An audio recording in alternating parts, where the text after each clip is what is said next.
Guys, good luck to you in the next round as well. We'll see who you guys draw. But I was supporting Arsenal yesterday, and it's Arsenal. Arsenal FC, we're by far the greatest team. Guys, good luck to you in the next round as well. We'll see who you guys draw. But I was supporting Arsenal yesterday, and it's Arsenal. Arsenal FC, we're by far the greatest team. Damn, you guys don't even value Thomas. Guys, good luck to you in the next round as well. We'll see who you guys draw. But I was supporting Arsenal yesterday, and it's Arsenal. Arsenal FC, we're by far the greatest team. Guys, good luck to you in the next round as well. We'll see who you guys draw. But I was supporting Arsenal yesterday, and it's Arsenal. Arsenal FC, we're by far the greatest team. Damn, you guys don't even value Tom at £5. Woo! Big up, everybody! Welcome back to DJ Warner TV Arsenal Premier League champion. Smash the like, smash us up. We did it, everybody. We fucking did it. Everybody is welcome. This is my own personal ticker tape parade. You can call it shameless. You can call it whatever you want. Carlo Rossi said it best. We done it. Standard setters deserve it. We are now back to the standard of this fucking football club, Arsenal, our 2025-2026 Premier League champions. We are going to have a rotating panel of guests today. Smash the likes, put fire emojis in the chat, subscribe to the channel. We fucking did it, everybody. We did it. Thank you very, very much, Bournemouth. Thank you, Tyler Adams. Oh, my days. Thank you, Petrovic. Thank you to old boy who freaking, what a goal. Oh, my God. And hold that the entirety of Man City, your fan base, your shitty ownership, your shitty club, your 115 charges, all of you can hold it. Oh, TJ, you're shameless. You wanted Arteta out. You know what? Arteta in. We did it. We fucking did it. 7 years of pain, anguish, tears, blood, sweat, me on this fucking platform for the last 3 years, embarrassing myself, defending this football club, criticizing this football club, getting death threats in my DMs, getting congratulations in my DMs, all of that shit. You all can hold it. We did it. We did it. Ball knower 69. I'm not feuding with anybody today. We are all gunners today, people. We are all gunners today. I always thought I always thought it in the back of my mind. We got Bournemouth had something for us. Bournemouth had something for us. I knew they could do it, and they did it. They knew they could do it as well. Their crowd was cheering along with us. They were with us the entire time. Big up, so.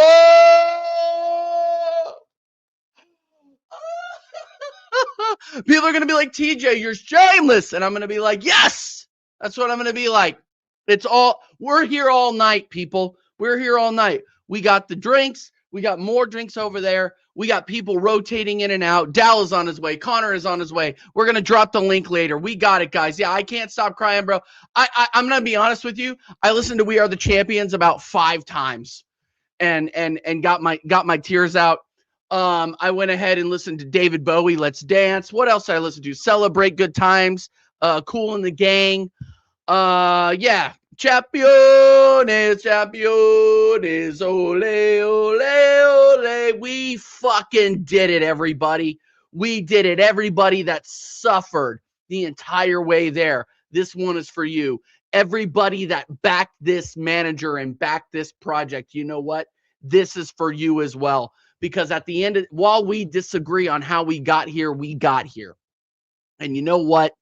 I'm thrilled, and it's paid off. 22 years of suffering has paid off. We did it. The clubs did it. The boys fucking did it. I can't believe absolute scenes. And I might be I'm going to be honest. I might be copyright struck for this. But I don't even care. We're look at the boys, guys. Just look at the boys. They did it. They know how much this means. They know that this is the biggest day in Arsenal Football Club recent history. Here we go. Look at the boys, guys.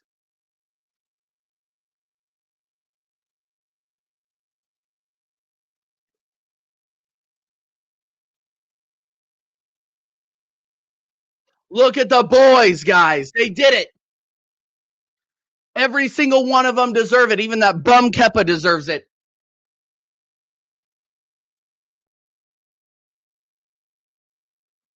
Oh, absolutely incredible, guys. Absolutely incredible. I don't even care. I'm shameless today. Shameless. The job isn't done. West Ham and Everton, do your job. Make my day and relegate Spurs. My co-host with the fucking most. The guys that have been here with me since the beginning. We got Dal. We got Connor. Guys, unbelievable. We already got everybody inside. Smash the like, smash the subs. You know what? Do what you got to do, everybody. We are here. We are celebrating. I'm not getting off the stream for several hours. So everybody lock the fuck in. We did it. For all 3 years that we sat here and cried on the internet, and the years before that, the 19 years before the 3 years we were on here, suffering. We deserve this, guys. Guys, my brothers in arms, Dal, Connor, how are you? I can't believe it, man. It just doesn't feel real. It doesn't. I genuinely cannot believe it. And do you know what? I was debating whether to go to North London tonight because I was thinking, do you know what? I'm making it. It's a Tuesday night. I'm thinking, City could get this. And listen, as much as I'm regretting not going now, I'm going up Sunday for the Crystal Palace game. I'm definitely going to be there. So when we actually lift the thing at, unfortunately, Selhurst Park, but when we lift the thing there, I think it is going to be the case. I'll celebrate then, and obviously, I'm trying to get tickets for next. Big up Don C, man. I'm trying to get tickets for next Saturday as well. So fingers crossed. But oh my god, TJ, first and foremost, Dal, big up Don as well for coming along the ride. When you started this channel, you know we were in talks of in the mud. We didn't know what the fuck was going on with the club. We were ranting every week, and rightfully so. The team was annoying us. We were in a bad position. We were with a manager at the time that we thought wasn't the guy. You know, positions where Brentford, Chelsea, Man City, 0 points, 0 goals. We thought, nah, this guy ain't it. I've already said it on one stream. I'm going to say it now because I always said I'll stick to my word. I'm sure the boys will say it as well. Mikel Arteta, you've proved me wrong, my friend. I didn't think you were the guy, but you've gone ahead and done it. And I've always sat here and said, listen, wasn't a fan of him. I didn't think he could do it, but he's proved me wrong. And I'll happily sit down and say you have done that. We are English Premier League champions. I'm saying this right here, right now. We will be back next season. This ain't no Liverpool. We will be back next season. We will be back pretending again. It's unreal. I'm seeing all the videos now online. I've got a massive smile on my face. The boys at training at Colney, all celebrating together when the 90 minutes ended. Who's bottling it now, eh? Couldn't beat Bournemouth, could you? Couldn't get the job done. Couldn't get it over the line. Listen, where's the fucking bottle now? Choke on it, you fucking frauds. Yeah, have your cup double. I've got my Premier League. 22 years. I was born in 2003. This is what it means. This is what it fucking means. I tried to find my purple, I don't know what season it was, the purple like away strip that we had. When I was 2 years old, my dad got me that shirt. It was my first proper Arsenal shirt. Wow. Arsenal through and through. Fucking love this club. And we've gone ahead and won a Premier League title. Love this club. Love you boys. That's my monologue, man. Can't believe it. All right, Dal, the guy who has kept me on the internet talking about this club for 3 years, the guy who rightly criticized this club, the guy who knows the history, the guy who has the expectations and held the club to the expectations. People like Ball Knower will say that we're haters, but you know what? We are Premier League champions, no matter if we're haters or we're Arteta inners or top gooners or whatever. Dal, how are you feeling, my friend? 22 years, it's over. It's over. Let's not get this out to the family, but better than the birth of my children. Okay. Fourth best, since I have 3 of them. So it's the fourth best. So yeah, you can cut the stream, Dave. No, bigger ball knower. No, I get it. Am I going to be on Arteta's back next season? You're fucking right. I am going to be on his back next season because it's about consistency. And he beat my 3-point threshold that I've been saying for months. 3 points or less, I want him gone. He beat it by 4. He's that lucky bastard. No, I am going to be on his back because I think what Connor's hinting on as well is consistency about doing it again and again and again. Let's build the dynasty now. Now's the time. But I want to say especially big ups, first of all, to every one of you in the chat. And I would say big ups to you, TJ, Don C, and Connor as well. It's been a fucking journey with you guys. And I know you guys are true gunners. And see, I'll never forget the day we met at the pub in August of last year. And we shared some stories. We had some great laughs together and had a couple of brewskis. Well, I think you had a couple of brandies, if I remember. And I was on the Guinness, and it was a great fucking trip. I would literally give my left arm to be at that fucking parade, but I'm not going to be there. I would give up my left arm and be like the drummer of Def Leppard and just say, fuck it, I don't need it. Right. But with that being said, I have all the respect for all our friends Ball Knower and all the other Arsenal fans that we've gone at in some way, right? It's, of course, never personal. It's just, at the end of the day, it's just banter. And, I still want the best, right? If the best becomes available, I want them, regardless. And I'm going to give more props, again, to the spine of the squad that got it done. I'm going to give props to Gabriel Saliba, to Declan Rice, to Eze, and to Gyökeres, and to Saka right now, because to me, that's the spine of the squad. Those are the players that have the most impact this season. And I'm not here to bash Odegaard. I'm not here to bash Martinelli. I'm talking about the spine that lifted us up through this, right? Incredible signings we made last summer. And a big, big shout out to Declan Rice at the end of Man City, who looked up from the ground and said, it's not over. It's not over. And everybody laughed and said that was a Kodak camera moment. That wasn't a Kodak moment. That was an Arsenal heartfelt moment because he knew that this would not be over. So shout out Declan Rice. Thank you, thank you, thank you for making the right decision and turning your backs on City, turning your back on Man United. I think we're in for him as well. And I'm sure Liverpool were in for a shout. But no, he wanted North London and he got North London. Also, I want to give a shout out to one more coach. That is our set piece coach. You can call us set piece, ole, set piece FC, all you fucking want, you criminal frauds out there. I don't care about the rival frauds. Label us this, label us that. At the end of the day, Kai Havertz got the most important headed goal that we needed all season. He's clutch. He wins the Champions League with Chelsea, wins the fucking Havertz clinched it. You can call us whatever you want, whatever little names you rivals got. I'm talking to you proper, Chelsea. Call us whatever you want because it just bounces off. Remember, I'm rubber, you're glue, and everything bounces off me and sticks on you. Hell yeah, why not? Fuck it. We will live this day in infamy that we broke the curse. We broke the 22-year jinx. And we did it with a manager that had us one time at 19th while Tottenham were on top. So it's hard to forget the past for me, but from this moment on, we move forward. We have gone to the next chapter in the Arsenal book. And I am just so excited for everyone involved, down to AirPod Albert, to the fucking groundsmen, to the fans. Shout out like DJ B, Kenny Ken, Ayers, Arsenal, and those are the 3 off the top of my head that I know go in and week out. And of course, shout out Don C, of course, as always, and shout out Jez for being a big foundation of this community and for doing what he has been doing since 1967. And of course, the end of my monologue, big up the chat. And yes, I'm still going to be going after Arteta because I want consistency. I want a dynasty. So with that said, great to be on with you guys again, as always. And let's fucking do it at the end of the month. Let's pick up the trophy with the big ears, guys. Guys, hold on real quick before I hand it over to Don C. 1 second.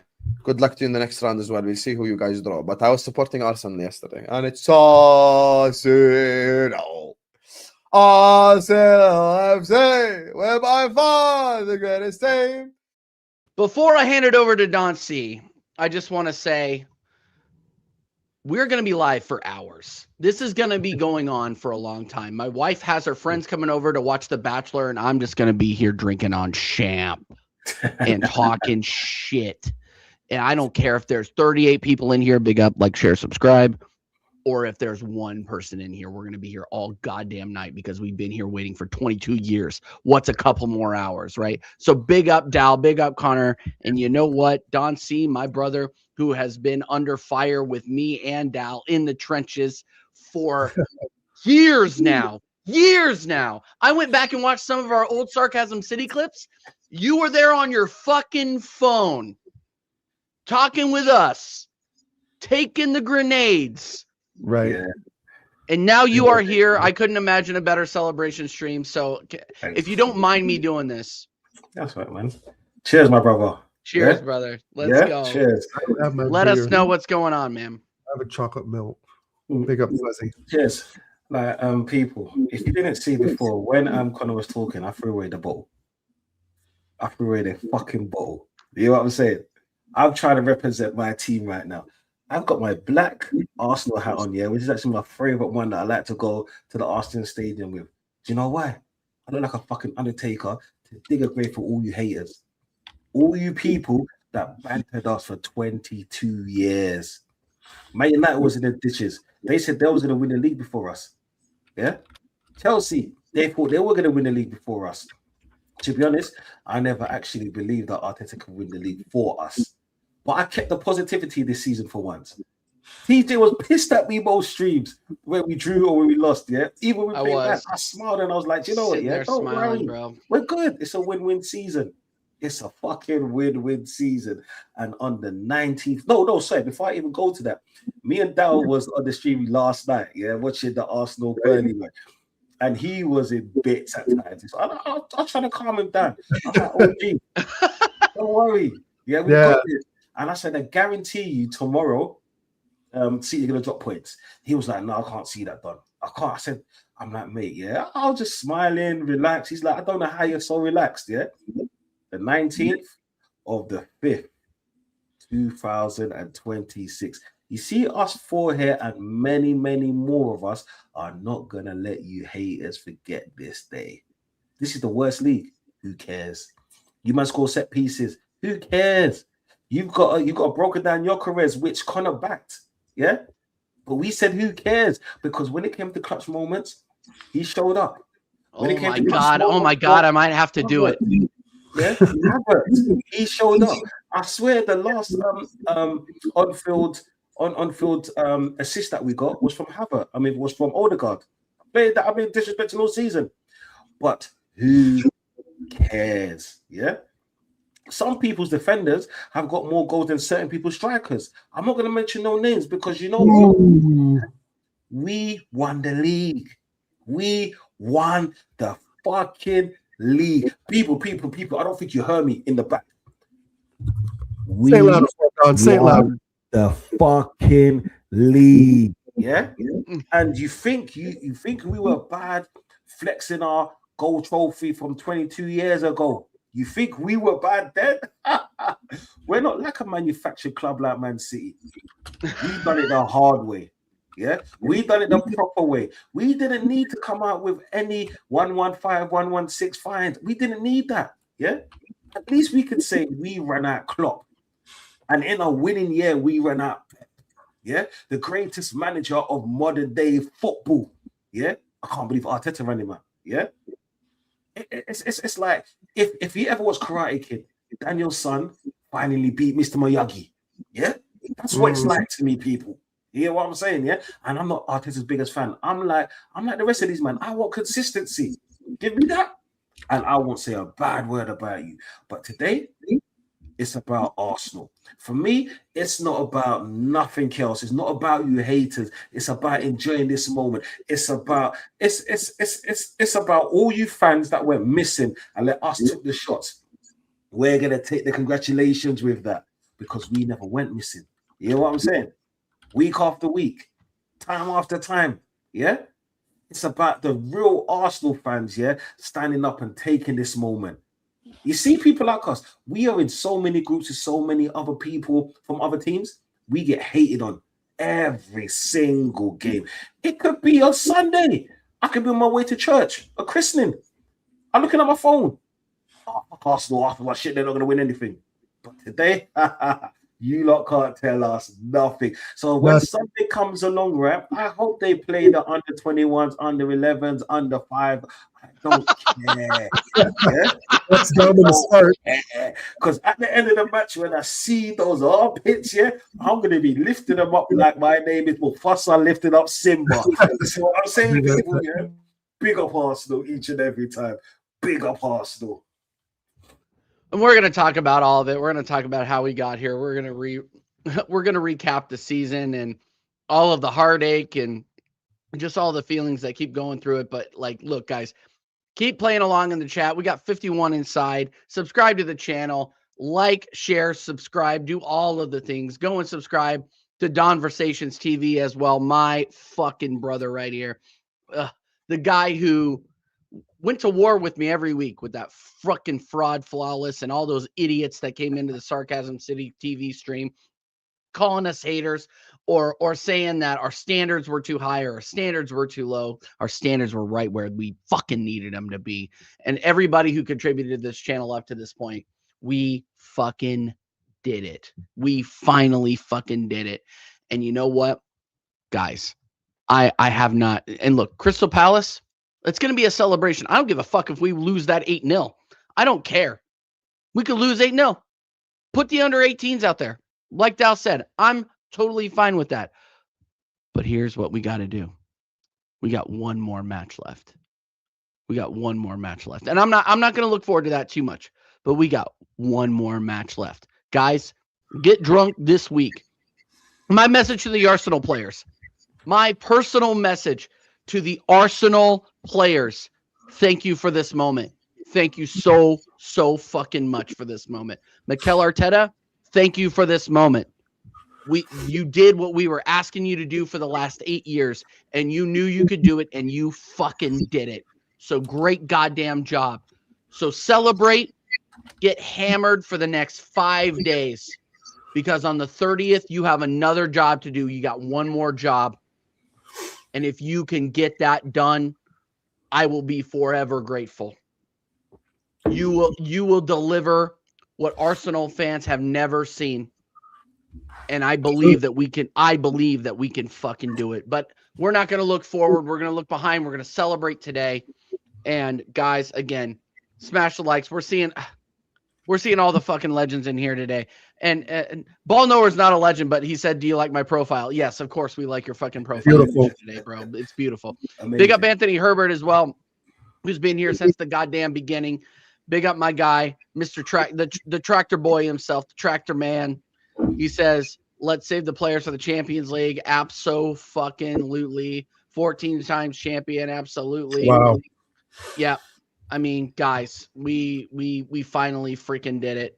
And on that note, you're going to bed. Yep. Have fun. Thank you for beating Spurs. Have a good night. The only thing that can make this season better, other than a Champions League win, is Spurs going down. Mate, I'm telling you, Moisey, he's got a plan, mate. He's got a plan. Don't West Ham have to win? Don't West Ham have to win? Yeah. Yeah, they do. They West do. Ham have to win, Spurs have to win. I think Nuno has something for us. I'm going to be honest. Who they got? Who's their last game of the season? They've got Leeds and then Spurs. So they've got Leeds at home and then Spurs have Everton at home. Yeah. There's no way they beat Everton. I don't think that they. Yeah, I don't. I think obviously they can't draw. They have to lose, but because of the goal. Come on, Daryl. Come on, Daryl. We need Moisey to somehow get something out of them. Please, Daryl, I'll forgive you for all your sins. Daryl, see, here's what Daryl would have done for us. Here's the thing: is he drew against Man City, and then he relegates Spurs for us. Everton would have assisted us in accomplishing the two biggest feats that any Arsenal fan wants to see. Arsenal winning the Prem, and Tottenham Hotspur going down to the fucking championship. That's what I'm saying to Anthony right now. Biggest sporting event ever. Oh my God, bro. Oh my God. Big up Flybury. He says, yeah, loss to Everton is needed, and then West Ham need to beat Leeds. Yep. Absolutely. Welcome in, everybody. Welcome in. This is my personal Flybury in the championship building. parade. Oh my God. Guys, I'm speechless. I'm not even gonna lie to you. I'm speechless. I remember back in 2023 when Jez told me that I need to start my channel because I talk articulately and except when I'm drinking like I am now. And I talk intelligently about Arsenal, and we've gotten a bunch of shit. But you want to know what the funniest part is? I feel like it's my birthday now. Since Arsenal won the league, since Bournemouth clinched the draw against Man City, I've gotten no less than 10 random people messaging me on Instagram saying congratulations. People that were like, the messages are coming through, but they're like not known. So you got to like vet them. And they're just like, TJ, I'm so happy for you. I'm like, holy shit, who are these people? I feel like it's my goddamn birthday right now. But Bro, it's awesome. better. Bro, It's better. these people, man. A lot of people are going to be quiet now. Premier League champions, you can't talk to me anymore. You can't chat shit. You can't chat shit about second. And I'm gonna go one more further, and then I'm gonna let you have the floor, Connor. I'm gonna go one more further. Nobody will take the shine off of this league. Nope. Nobody. Nope. I don't Nobody. care how you win it. George Graham style. That's exactly what everyone's calling it, and I completely agree. We've done Fine. George Graham style. Completely and utterly. You can complain about we're boring to watch. I've got to just put it out there and look at our defense. You look at Patrick Vieira talking about our defense. He's taking Gabriel, Timber, David Raya in the last 03-04 winning team. Getting Gabriel, he's taking Timber, Raya, Saka, Rice. This is a proper team, and I've got to give big ups. You just got to look at it in hindsight. Listen, we don't have the Erling Haalands. We don't have the coming up to now Ryan Cherkys. You know, we don't have those kind of out and out attackers. The defense have won us the league this season if you really put it down. 100%. Listen, big up to all the boys, big up to every single player, because every single player's put their shift in. But if you look at it in hindsight and the games we've played and how we've won games, you've only got to look at that defense. And Mikel Arteta has built an insane defense. Listen, we were calling for Saliba to join the squad way before he did, but listen, all things happen for a reason. You know, so you just got to look at what he done. He bought Gabriel when he was a young player. We didn't know what was going to be of him. He's brought in players like, I think Hincapié has been massively important this season. The players like Yuri and Timber, when we scouted him, he was linked with Man United. We brought him over to us. It's players like that. And listen, players that have been there from the beginning. Bukayo Saka, he was here from the beginning. You know, Frankfurt under Unai Emery, his first game. Never would I have thought he would have been one of the players to draw us into this Premier League title. And listen, we can come out here and say Saka hasn't been what he has been throughout the past 3 years recently, but he's turned up in these last couple of games to get us over that line, got us those goals, and he has been there from the beginning. We can't forget, people talk about Saka this, Saka that, rival fans talking shit about him. You're not an Arsenal fan. You weren't here when he was dragging us through the gutter, a 17, 18, 19-year-old dragging us through the gutter for 3-4 years in a row when all of our players were absolute dog, couldn't turn up any week. We had players like Hector. But listen, I'm not going to disrespect them, but we had players like Hector Bellerin, Mustafi. We had, who else? Mohamed El Neni. We had, Ross Perez, Eddie and Rob Nketiah. Holding. Yeah, Rob Holding, Eddie and Nketiah. All these players we had to deal with every single goddamn week. You know, Chambers. We've now got Callum fucking Chambers. Oh my Callum God. Chambers, bro. Listen, no disrespect to those former players in it, because you know some of those players were in FA Cup winning sides, for example. But look, you can't complain. He got rid of the dead wood, and listen, it was a long process, and it probably took a bit longer than it probably should have. We probably should have won this title a couple of years ago, but we're here now. And, you know, after some rough patches and a lot of Arteta out shouting, you know, we've had to push through.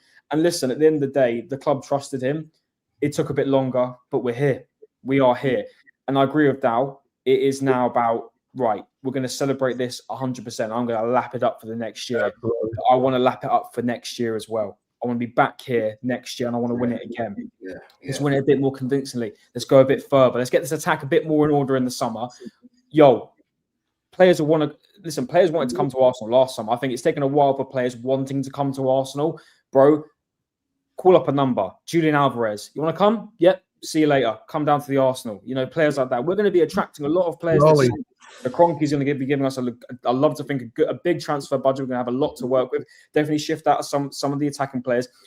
Build on the foundation. Build on this attack. We can build a very nasty attack now. Very nasty attack. We've got a good defense. Hopefully, we don't see any unexpected players leaving. I hope Saliba stays. I know there's the rumors about Madrid, but Madrid are in the mud at the moment. They're in a bit of the gutter financially. Hopefully, a lot of the players stay for maybe another season to do that in the second year. We are in such a good place right now, and I just can't believe it from the position that we were in when Mikel took us over for where he's got us now. I can only applaud him and say, I am so sorry. Listen, at times, I think we were definitely right to criticize him. We were definitely, especially for the last couple of years, we should have won it in that season.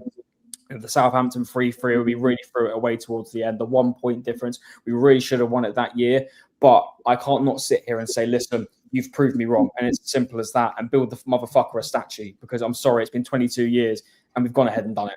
And listen, we waited a long time, probably too long. And we moved to this stadium to do exactly what we've done. If actually, do you know what? If he wins the Champo, I just construct it, get it up. Build. If he wins us the champs, you can build it, and I'll say I was wrong. And look, at the end of the day, there's a lot of people that like people, including your best friend Staffy Dow, have asked me, "Hey TJ, are you Arteta in?" And I go, "Absolutely." He did what we needed him to do. He did what we've been asking him to do for the last 5 years.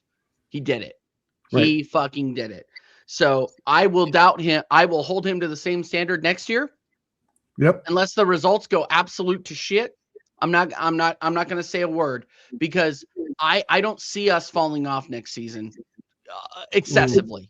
I don't see us falling off excessively last season. Obviously, you cannot expect the consistency of results that we had this season. Every season is different. Teams are going to change. Man United is on the way back up. Liverpool are not. But Chelsea are not. They're in the gutter. Yeah, Tottenham. They're gonna be playing fucking Preston North End. Who? Tottenham? Who? All I'm gonna say is like look, we can come back with this squad and win it next season. And now that we have won a major, these players want to stick around. We're in a Champions League final, and that's everything that we were afraid of. Everything that we had talked about being the worst case scenario, we now have a Premier League title. We now have the reason that these players want to stay, the reason that players like Saliba want to stay, the reason the players like Gabriel want to stay, Declan Rice want to stay. Made the right choice. Yeah, and correct. Made the correct choice. I mean, everybody who is saying that, oh yeah, Declan Rice has won his first and last professional trophy. Go fuck yourself. That is and by the way, thank you, Odegaard, for your service, but Declan Rice is my fucking captain. Yep. He is the heart and soul, the beating heart that pumps the blood through Arsenal Football Club is Declan Rice. Okay? Captain. The best, I behind Thierry Henry, I would argue the best signing in Arsenal Football Club history. Oh, don't go that far. We're at Bergkamp. I might. Okay. All right. Behind Bergkamp. Second or third. I don't want to get too crazy. But all I'm going to say is look, we know what Vieira did. We know what Declan Rice did. And we obviously know what Thierry Henry did. But in terms of impact to the overall club, Declan Rice was a godsend to this football club. He was the missing piece. As much as a striker, as Gyökeres was the missing piece, as a striker, Declan Rice was the missing piece in midfield. And I got to be honest, I rate Gabriel just that much slightly above Saliba, so Gabriel's got to be that missing piece. And like you guys said before, all the players we've gone through to get where we're at, and I think Connor hit the nail on the head, and even Balno were put it in the chat, 19 clean sheets, boys. That's half the season. 19 clean sheets is half the season. 38 games, 19, right? What's 38 divided by 2? 19 fucking teams. Facts. So 19, half the season we had clean sheets. And in fact, in the last 3 games, we've had clean sheets. unbelievable defensive performance. And remember, it was before, over the last decade, we've talked about why is our attack is good, right? Our attack was decent. We had some top names in there. We could even throw Sante Cartola in there. Aaron Ramsey became a better player as time progressed after Shawcross fucking committed a crime against him, right? So even through Aaron Ramsdale, even Jack Wilshere had his moments. Olivier Giroud, a top player, right? He was a very good signing.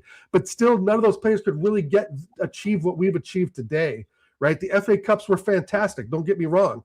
But we also had to come back from, was it 4-0 against Hull? Right? So there's been ups and downs even when the FA Cups that we won 3 straight in. I'm so excited right now for this group. And I think that, and we've talked about this many times, Don C, and of course TJ and Connor, that it's the players have bought into the process, right?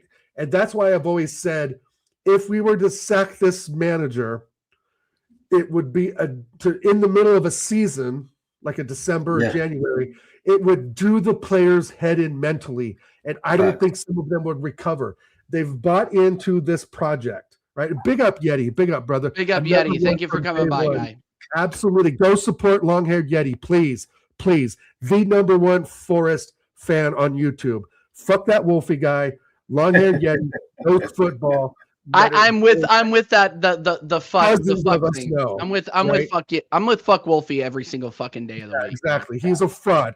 Go follow Long-Haired Yeti today. He is an incredible YouTuber. He knows football in and out. And be honest, Yeti, you called it. Yeti's been calling it pretty much from day one that we were going to win it. I was just on a stream with him last week, and he's like, he was easing my nerves, Don. Just like I was very nervous with you yesterday. Yeti, big up to you, my brother. I was easing my nerves every time we've gone to streams with him and my man Carl Rossi. And Yeti's been the one to kind of say, nah, mate, you'll win it. Doesn't predict scores, right, Yeti? You don't predict the scores, but you predict winners. And he's got it spot on this fucking season. So big up to you, bro. Every single. If I need to explain why I say fuck Wolfie, you don't watch the channel enough. Yeah, this guy, the amount of tears this guy was crying about the fucking Nottingham Forest result, and then the refs. Yeah, why don't you just be good enough to fucking beat Man United? That's about it. Lads, have you not realized your phones? All the haters, where are they? Where are they messaging in the groups that you lot are in? Have you seen them give you a call or text or anything? They're silent. What? Why are they so silent? Why can't your praise be as loud as your hate? They're quiet. Yeah? Where are they? Like, do you know what? Yeah, I'll be looking for my phone at times. Yeah, once we won the league, and I'm like, where's all the haters? And the thing is, you get these half-hearted congratulations, and let's move on. Nah, we're not doing that this season. We're not doing that this season. Nope. You lot was loud. And you know what? Yeah, I agree with all of you guys. Yeah, I'm like just some pits. I agree with Dow when he says it's hard for me to back Arteta because I need consistency. Yep. Yeah. Once I see a good window. As it was saying that Connor, innit? If we have a great window and we're good up until October, I'm not saying a word. I think Arteta deserves us not to say much towards him because of what he has done. Yeah. And I'll tell you, people, if he wins us the Premier League, yeah, I'll tell you, the Champions League, so I'll be drinking a little bit. I will write a letter and apologize on stream. Is what I'm saying. Yeah, I'll do what my United fans love to do. You get me? Because you know what? Yeah, he deserves a lot of the praise. Because as everyone has said right now, yeah, he's the one that forget the noise or forget the injury to White. He's the one that brought Saliba back into the light to partner with Gabriel, because obviously that White and Gabriel partnership weren't working. He's the one that shoehorned White on the right. Yeah, he's the one that brought Declan Rice in, right? And you know the funny thing is that you don't hear about Berto wanted Sesko anymore. You don't hear that shit anymore, do we? We don't hear none of that shit. He's the one that trusted in Saka.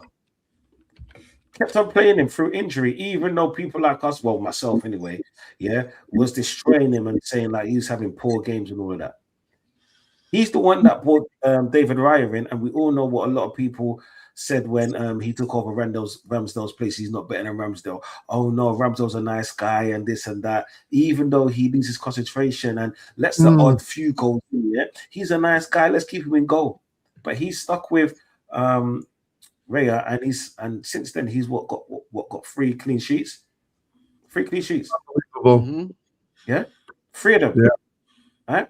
He brought in Nkepe, and now the fact of we've got Berta. People don't realize this is Berta's first full season, and his first full season we won the fucking league. People, this is the real Netflix season 1. It's all facts. I mean, it's fun to like reminisce though too, Don C. Remember how close we came in 2015-16, the Leicester season, right? If I remember correctly, Leicester won their last 7 games in that run-in, all 1-0. So, it's kind of like we were so close, but yet so far. And I believe we were also the only team to beat them twice. I remember the 5-2 victory, I think, with Danny Welbeck double. Maybe it was a hat trick, but I think it was a brace. And him running away, pointing at the badge, right? So we've gone through a lot of heartbreak to get where we are. We've gone through a lot of heartbreak with Arteta to get where we are, right? That was before Arteta, obviously. So, and I still have questions, right, about this manager, as we should, right? Because until I see the real consistency of success shining through, I'm still going to have questions, because I still think there's some management issues to work out, right? And I think some of that is validated by what we saw at West Ham with Declan Rice going in at right back when all he had to do was put a mascara, not tinker with the midfield. So it's not like, I know some of our YouTube friends have really have shown disdain for this guy, right? And I get upset too on a week in and week out basis, but overall, with the window we've had, which I still hand to my heart, say this is the best transfer window we've had in a decade, right? I mean, there's still credit to be given, to players that have, in my opinion, have fallen off, like Zubamendi a bit. But then, we go back to talking to our friend Taryn, big shout out Taryn at BBK. Big up BBK every time, man. Facts and data to back up that Zubamendi's played over 2,000 minutes.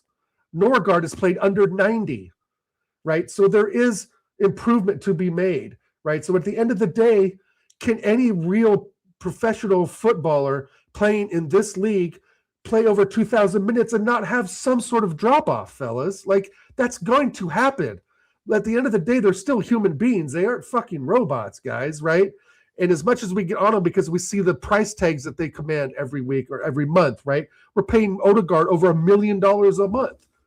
We deserve better, right? But at least in the last 3 games, he hasn't been that bad, right? So it's kind of like, I just feel like I'm still at a crossroads with Arteta a bit.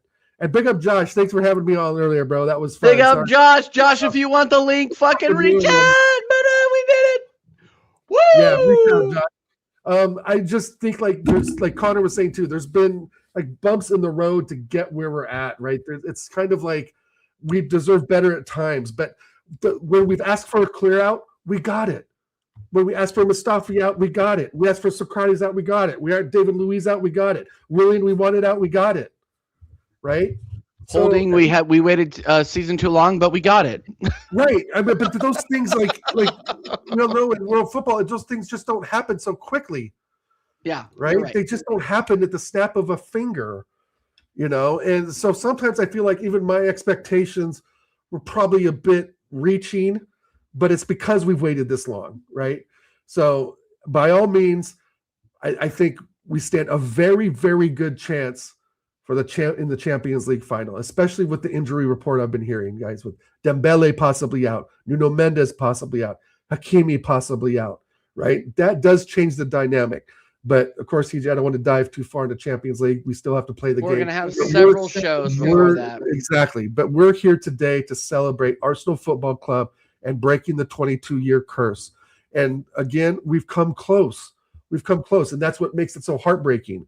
It's like if we would have finished 5th season after season, it's kind of like my expectations would be lowered. But when we taste the juice at the top and get so close, and then for it to collapse, that's to me more heartbreaking than finishing, like I was saying, 5th over year in and year out or something like that, right? I'm just at a loss for words, but I've got beer, and I got you guys, and I got the chat, and we fucking did it. Exactly right, Pure Vibe. We fucking did it. Connor, Big you up don't Brizzy drink beer Mac anymore? every single Are time. you beer free tonight, Connor? Oh, I got a drink in the fridge. I might get out now. It's nearly midnight. I got fucking work in the morning. I'm going to be questionable in the morning. I'm not going to lie to you, but This Sunday, I'm going to go North London, man. Go to Tollingen, go to the Gunners Arms, one of them. Just go there, get the atmosphere. I'm sure there'll be scenes after on the roads of North London. So I'm really looking forward to it. And then attempting to get a screen viewing ticket at the Emirates next Saturday. My uncle's a season ticket holder, so fingers crossed he can get a bit of leeway compared to like normal Red members like myself.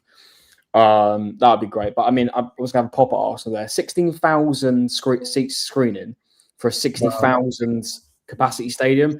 Not to bring them into it, but Tottenham done a screening last year for the Europa League and they had everyone in there. So I don't know why Arsenal are only doing 16k. I think that's a bit shabby from them, but surely from them I should say. Sorry, but no, I'm buzzing, and the proper celebrations will start this weekend. You know, everyone will be out and about. I wish I did go North London. That is what it is, but no, man. And do you know what I was going to say as well? I think, you know, I'm looking at the boys right now. This will spur them, and I think, and honestly, if I'm Mikel, I rotate Sunday now. I do. I rotate. You have to. I'm not taking any risks now. We've won it. I don't care if we get battered 5-0 by Palace. They'll rotate as well. Honestly, I think it will feel very much like a friendly.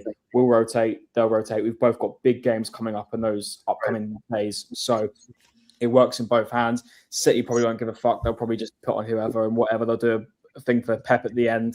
Probably. So they've got that all covered. You know, I can go on Sunday and I can relax. I can chill. I can just absolutely chill out. And then those boys, and do you know what I said about the cup? You know, if we won, and to be fair, they proved me wrong. Win the cup, you can go ahead and then win the league. Obviously, they've done that without doing it. But winning this league, it's going to make them feel, no quotations, it will make them feel invincible. And I think this will draw them to now want to beat PSG. They'll think we can fucking do this now. We can. Mm-hmm. Will I be massively disappointed if we don't win it? Yes.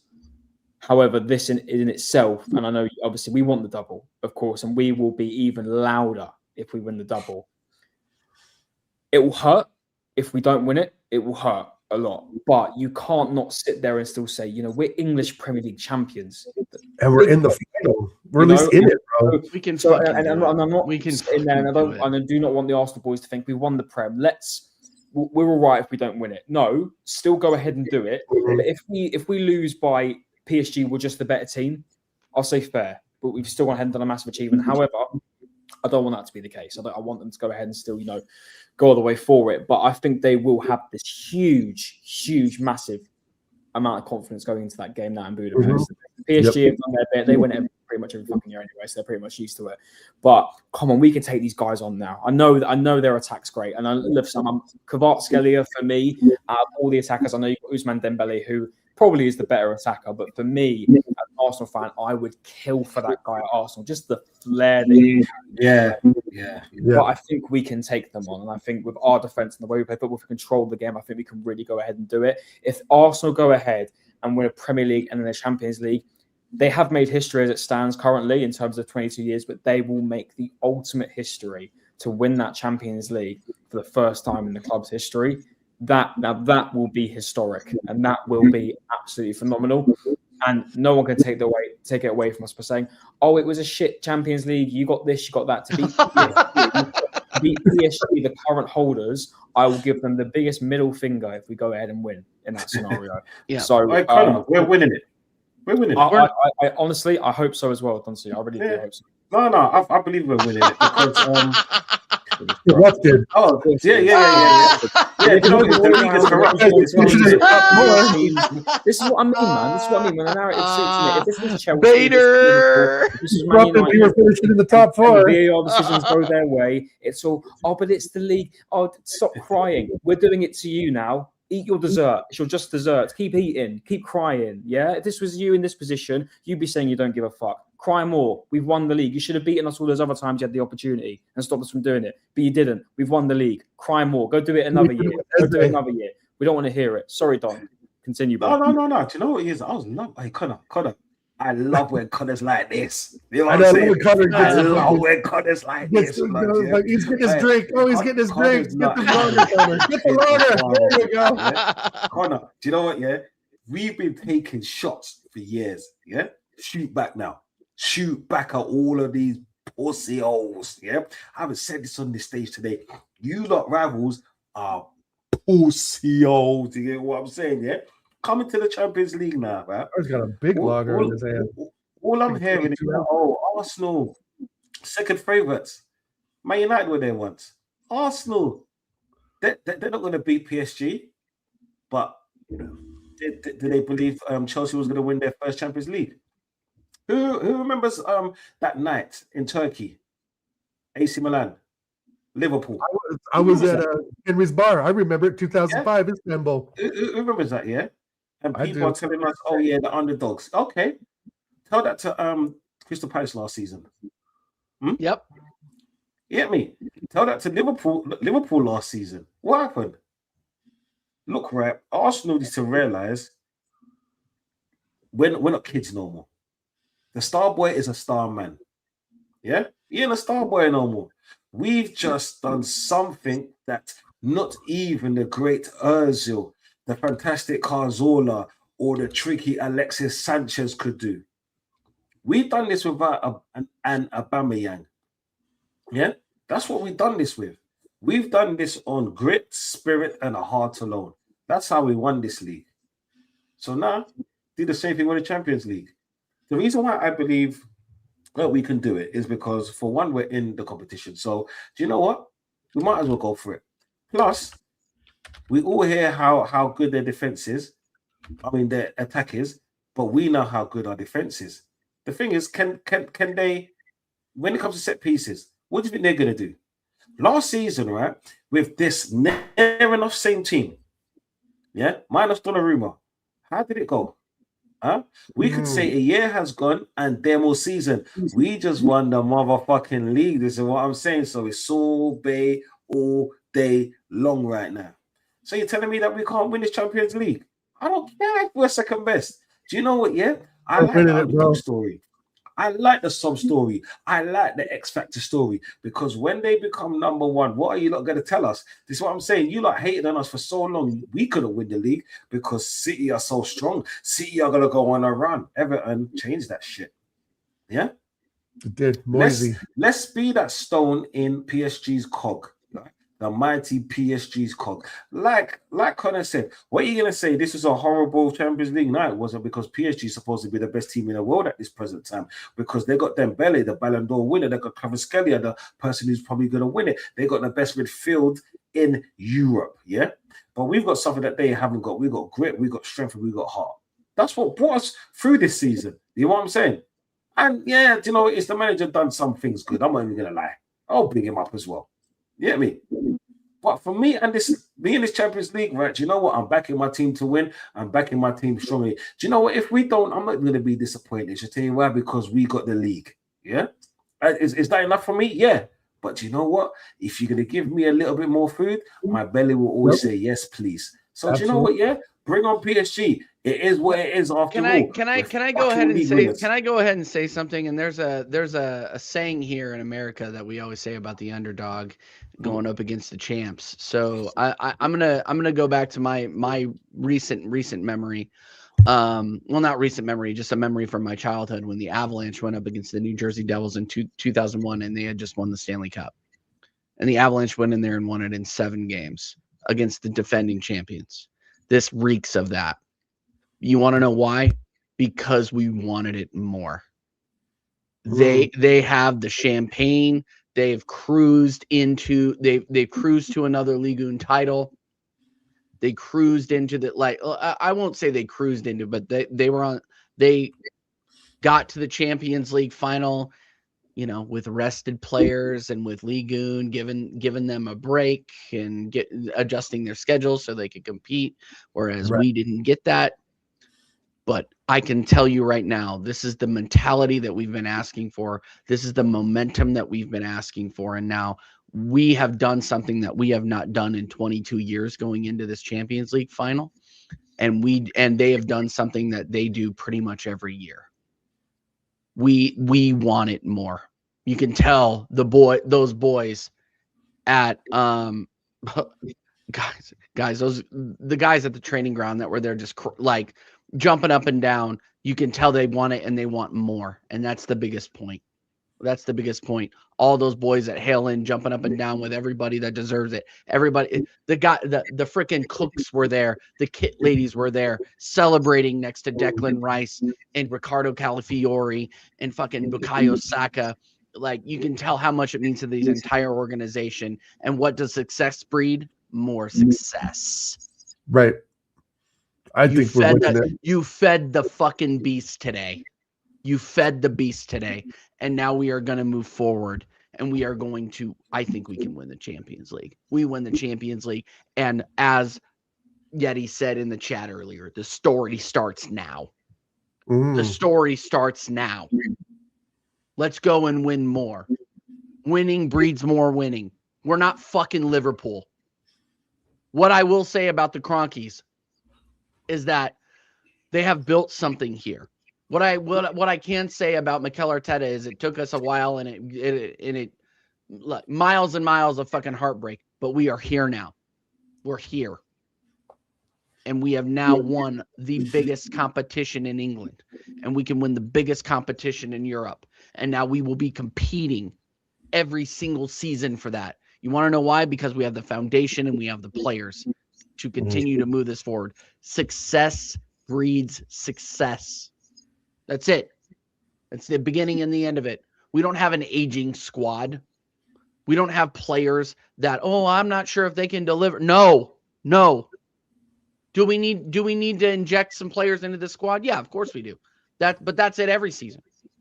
But the core, as you said earlier, Dal, gives you something to fucking believe in. Yeah. Declan Rice, Gabriel Magalhaes, fucking Saliba, David Raya, who I'm going to talk about a lot more over the next hour because I'm hoping you guys will stick with me. Over the next hour, we are definitely going to talk about these players a little bit more. Bukayo Saka. We can even talk about, I'm going to do it, guys. I'm going to do it. I can't believe I'm going to do it. I'm going to do it.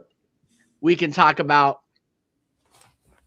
fucking Victor Gyökeres taking us forward the next 2-3 years. I told you so.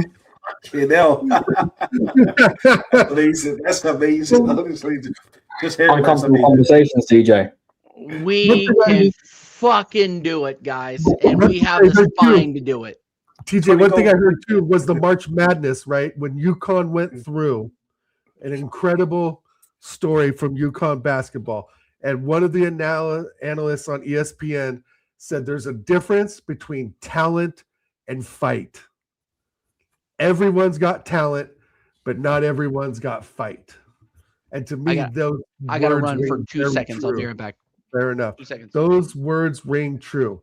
Everyone's got talent, right? Premier League, League On, whatever. All the players have talent to some point. But do they have the fight, Connor? Do they have the fight? Yep. These players have that, and I'm more than convinced that they can take this over into next season. And we've now got a squad that we can now build on. And this is what I mean of like, it's taken us a while, a lot longer than we wanted it to be. But the squad we've got, hopefully there's not going to be any unexpected people leaving. Hopefully they can see, right, let's do it again now. If we just add a little bit more to this side and not downgrade in any way. Oh yeah, you lost camera down. I'll be right back. And not downgrade in any way, and get the right players in and build on this squad depth. Because although we did start the season saying we had good squad depth, we do, but we can say confidently now that City have the better squad. I think they've got the better squad in the league. I know it's obviously I won't say on the league, but they've definitely. I mean, look at the bench of them tonight. Every single player they had. I know they didn't win the game, but on paper, way better players of caliber to choose from compared to us. But I think if we do the right business in the summer, sell the correct players and keep the right players, I am I can confidently say that we can go ahead and challenge again next season. And for me, that's the story. What you got done? Now you muted. Mate. There you go. Can you hear me? No, I'm just speaking to Jay from Catch Up here. Give me 1 second, yeah. No worries. I'm running the show now. Welcome to Conor Warren TV. But yeah, I don't see in any way that this team cannot go ahead and not win it again. The season that Man City are going to have next year under Maresca, I don't think it's going to be the case of, when Slot took over from Jurgen Klopp's Liverpool. I don't think it's going to be the case if you go ahead and see they're going to go straight ahead and win a league again. On the Slot, with the Slot overtaking Klopp's side, and he won ahead and won a league. I don't think it's going to be out with City. I think they're going to have a rebuild. You've got players like Bernardo Silva leaving. They've got a couple of players going out the door. I don't think Liverpool are going to be chasing us next season, especially with Arne Slot underneath still. I think him in charge, for me, doesn't see them competing. I don't think Man City, they could possibly, but I think we're going to run it again. And I think people are going to complain about us again, and I'm all for it. If we win in the majors, that is all I care about. And you just got to look again. Our dominance in the European League this year is insane. It's absolutely unreal. We're possibly going, if we win the Champions League, we've gone completely undefeated and 0 losses in the Champions League all season. Like, as much as we did give shit to Mikel Arteta, excuse my language, that is fucking crazy. Undefeated, no losses in the Champions League this year is unreal. Pretty nuts. Absolutely crazy. And for me, I don't see why. Again, if we get the correct backups in no disrespect, I know we've won the league. We don't want to be talking about selling players probably at the moment, but the likes of Jesus, the likes of I've even called possibly maybe a Zubimendi to leave. If the likes of Sandro Tonali, I would kill. It wouldn't happen, but someone like a Nico Barella to possibly come in, but that means Rice would have to drop to the 6. I'd love a Nico Barella, but that's just a dream player there. But I just think Zubimendi hasn't really made way. Maybe he needs another year. I don't know. But some players definitely need to go. Some loanees definitely still who are coming back definitely need to be pushed out the door. The Reece Nelsons, the Fabio Vieiras, sorry to be just Kurzweil on this channel. They need to be put out the door. Strengthen correctly. Get the right people in. I think we can go ahead and definitely do it again next season. And it's hopefully we can go ahead and shut people up again. But I'm just going to love going on shows and just saying, don't talk to me. Have you got a Premier League title in your hands? No. Are you the current Premier League champions? No, you're not. We are. All this thing about the Chelsea thing, World Cup, FIFA, whatever the fuck they are for the next 2 years, that's going to be me. You're English Premier League champions for the next 365 days. That's us. That ain't you. That's us. And we're going to retain that. I think we're going to retain it. So we'll wait and see. Listen, I've got to go, boys. It's been a great one, but I've got work in the morning, so I do actually have to sleep. But I'm going to carry on the celebrations to Sunday, and fingers crossed we can have a huge party next Saturday night if the boys go ahead and do it. Hopefully they don't let us down. If they can finish, they've had a huge high, and they're going to be rotated on Sunday. I like to think there's going to be a couple of players starting, but hopefully maybe half-time substitutions, and we can go ahead and do the insane next Saturday. It still needs to settle in. I'm going to wear my Arsenal shirt to the gym tomorrow and just laugh. Yes, Conor. I love Conor. I love this Conor. I love this Conor. You're cooking. Don't for you boys. It's crazy. Sorry to the last thing. It is crazy to when we started this channel, the position we were in. I remember the first shows that we've done together. The position we were in, we were constantly sitting and saying, God, this team's awful. They are not going anywhere. They're not progressing. This manager's awful. Where we've come to now, it's insane. And it has been quite quick. If you look back, what was it, 3 years ago you started the channel, TJ? Roughly? Three and a half years, something like that? It was 3 years and 3 months. Wow, look at that. I mean, that's just flown. And you've got to think of where we were and how much in a rut we really were, constantly bottling it. Listen, we're not bottling it. We're not the bottlers. We're actually holding it now. It actually made me laugh. The City fan was there in the away end today. He must look like a right mug. He must be hating it because I know for a fact he had that bottle in his pocket. I know he did, and he's out all over the timeline. You can't be doing that, my friend. You cannot be doing that. You got to eat your dessert now. Get your just desserts, get them in. Sorry, it's the way it is. It's football. Arsenal FC are Premier League champions. Unbelievable. Big up Connor every single time. Big up Connor. Take care, guys. Absolutely. Love Take you all. care of yourselves. You know Yeah. what? This is a perfect time for an interruption from your top Arsenal fan, Hussam. Guys, good luck to you in the next round as well. We'll see who you guys draw. But I was supporting Arsenal yesterday, and it's Arsenal. Arsenal FC, we're by far the greatest team. Send him a scarf in the mail. Yeah, you know what? He can hold that all the way in Jordan. He's crying all about the Liverpool crash out and the Liverpool disaster season. So much that he had to start twerking for Arsenal. So you know what? Big up Don Hussam. Cheers, my friend. Cheers. You can hop on the bandwagon if you want. You can hop on the bandwagon. I don't care. Cheers, Don Hussam, of course. Yeah, cheers to Don Hussam. I don't care. I don't care. Holy shit! Look at all these people that are coming through who have not been here in so long. You remember Mr. fucking Post Office? Yeah, he's a legend, bro. They got You Mr. Post Office. We fucking did it, bro. Big up all the people that have been through with us through the show for the last 3 years. Regardless of how you feel about Arteta, the number one thing that brings us all together, we're still Arsenal fans at the end of the day, right? We can always have our differences on players, on tactics, on manager, on man management, on the PR bullshit, on the fucking colors and designs of the kits, right? We can all have our differences on that. But the one common bond is that we still want the best for this club, regardless of how we get there at the end of the day. I would love a Luis Enrique to come in. Not in this fucking moment. Not in this moment. Right? Because we know, because at the end of the day, we can throw managers' names out there who we think are better, but based on the past, right? Essentially, that's all it is. Oh, Ancelotti would be great at Arsenal. Really? I know I've said that, and I believe that. I believe that to my core. But at the end of the day, there's still no proof that he would be. Oh, well, he can do it at Real Madrid. He can do it at Arsenal. That's not always the case. Right? That's just not always the case. So I'm willing to take an arrow in the heart for Arteta in this moment in time. But the consistency, the big C word, not the other C word, is really where it's at, right? That's really where it's at. We need consistency. And if we don't get consistency, I want another manager to take over. It's that simple, right? Yeah.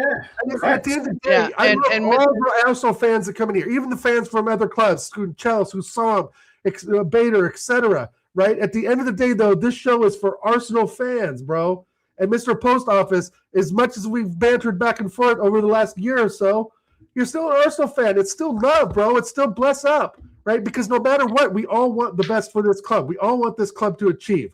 Life ends, but the club remains. The club will remain, fellas, when we're 6 feet under. And that's trying to bring that revelation to the surface, but it's true. When all of us are 6 feet under, the club will still remain, and hopefully it will still continue on because we'll be the fucking ghosts watching it at the fucking nosebleed centers of the Emirates if we're not the little ghost up there on the fucking roof. You know what I mean? I'll tell you what. I'll be the ghost sitting next to Win the fucking Dog if it means I can watch this club play, man. And they gave Win the Dog a couple of chew toys today for Arsenal winning the league. So big up Arsenal for doing that as well. That dog has suffered enough. And Mr. Post Office, he says, "Are we still Arteta out over here?" Arteta won me a league. Absolutely not. He did what we asked, and he made us suffer all the way there. Oh, big up so you, we Post got Office. there. And big up Mr. Post Office. Enjoy the fucking incredible. I would love to have been there. I would have loved to be there too. I would have. I think my heart would have exploded if I was there. But yeah, I'm just. Yeah, man, I'm beside myself, man. Like I was telling these guys backstage, like I got the tears out before I went live. Like I had to cry it out. Like I can't believe we fucking did it. I can't believe we did it after all these years, man. And they were just when they were looking like they were gonna do it to us. And look, there are some videos out there. I'll go ahead and say there are some videos out there of me saying that we were going to bottle it. And I was, there may be a few messages out there saying, "Hey Vader, congratulations on a cheeky treble." But it was AI, mate. Don't believe it. It was AI. Yeah. Yeah, dude, I'm not Johnny Minerals. I'm not going to make excuses for the shit I say. But what I will say is that this club proved me wrong. This manager proved me wrong. And like I said 1,000 times before this, winning breeds winning. And we will do more of it as a result of this. You set this club on a trajectory by winning this league. You did Yeah, it. but that's what we wanted. That's what we wanted. We wanted someone like Arteta to prove us wrong. We wanted to be wrong about this dude winning a major trophy at our club. Anything Facts. that you said, you was valid for saying it, because let's put it this way, yeah. How many years of success has he had compared to the years that he's been here? Yeah, it doesn't match up. But when it comes down to a Premier League win on the 19th of the 5th, 2006, not all is forgotten. Don't get me wrong, nothing's forgotten.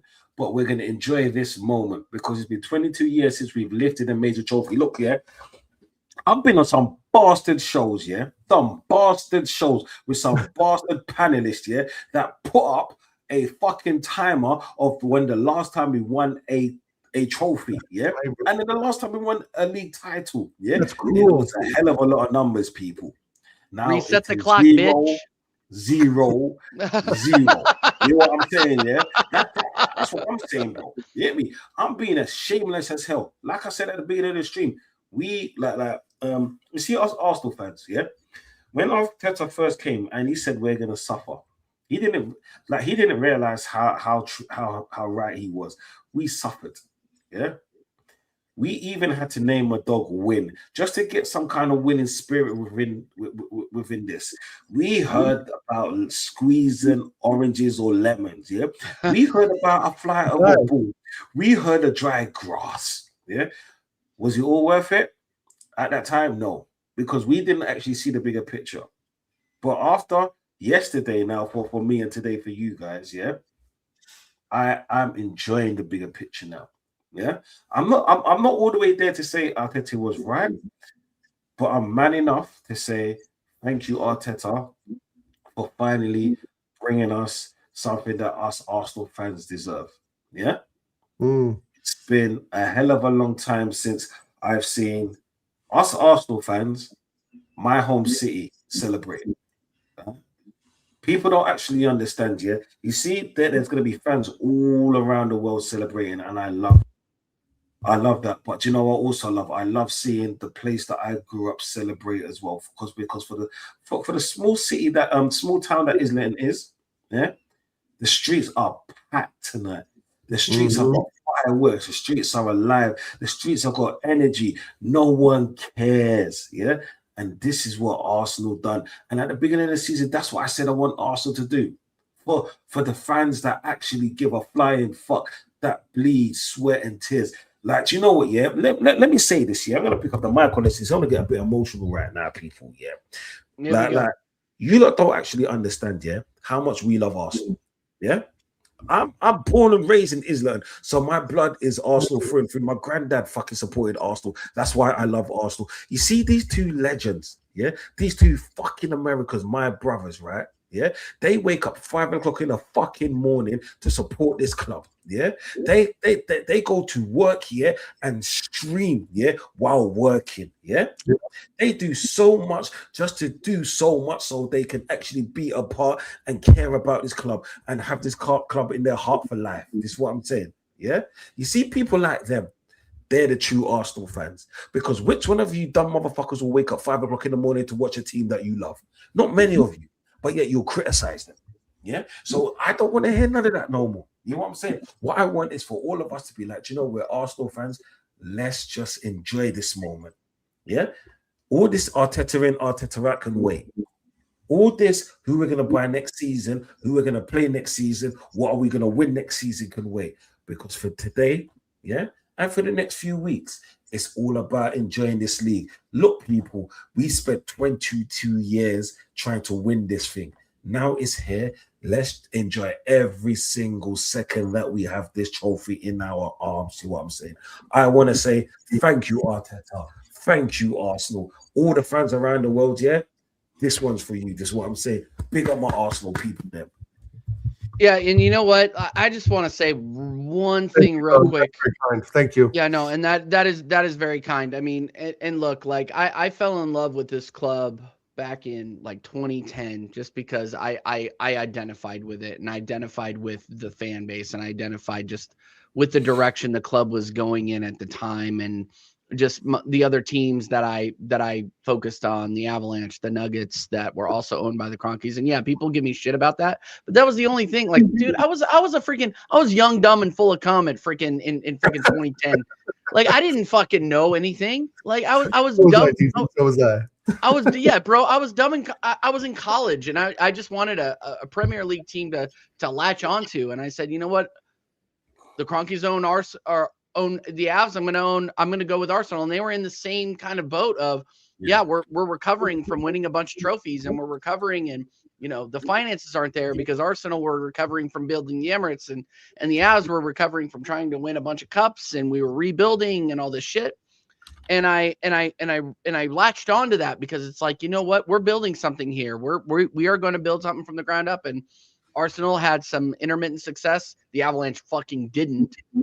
And you believe in something, and once you believe in something, you want to believe in it all the way. And we and I'm not going to get emotional here. There's a reason we're wearing the sunglasses. I'm not going to get emotional here, but when you believe in something and it finally comes to fruition, that's when you can really like latch on and celebrate. And we built something here over the last 5 years. Under Mikel Arteta, 6 years under Mikel Arteta, let alone the 15 years before that, since we had seen success, right? And I know I'm rambling now, but I just want to say, like, the community that we've built, the family that is here, everybody, I give shit. I give a lot of shit to the Arsenal family, because the Arsenal family let a lot of shit go for a long time. Right. And I feel like me and Dal and obviously Don C were screaming into a fucking wind tunnel for the last 3 years. And now to see that, somebody was listening, and the club finally held to the standard that was set before them by the likes of Tony Adams, George Graham, fucking Patrick Vieira, Lundberg, all these guys. Yeah, all these fucking guys. I don't have the words for it, to be honest with you. And at the end of the day, yes, I agree with you. We're all Arsenal fans. But I want all the people that are hating on us in the chat asking us, "Hey, are you Arteta in yet?" Yeah, and obviously I say yes, because he did what I asked him to. We did this out of love. We do this out of love. We do this because we want to see us succeed.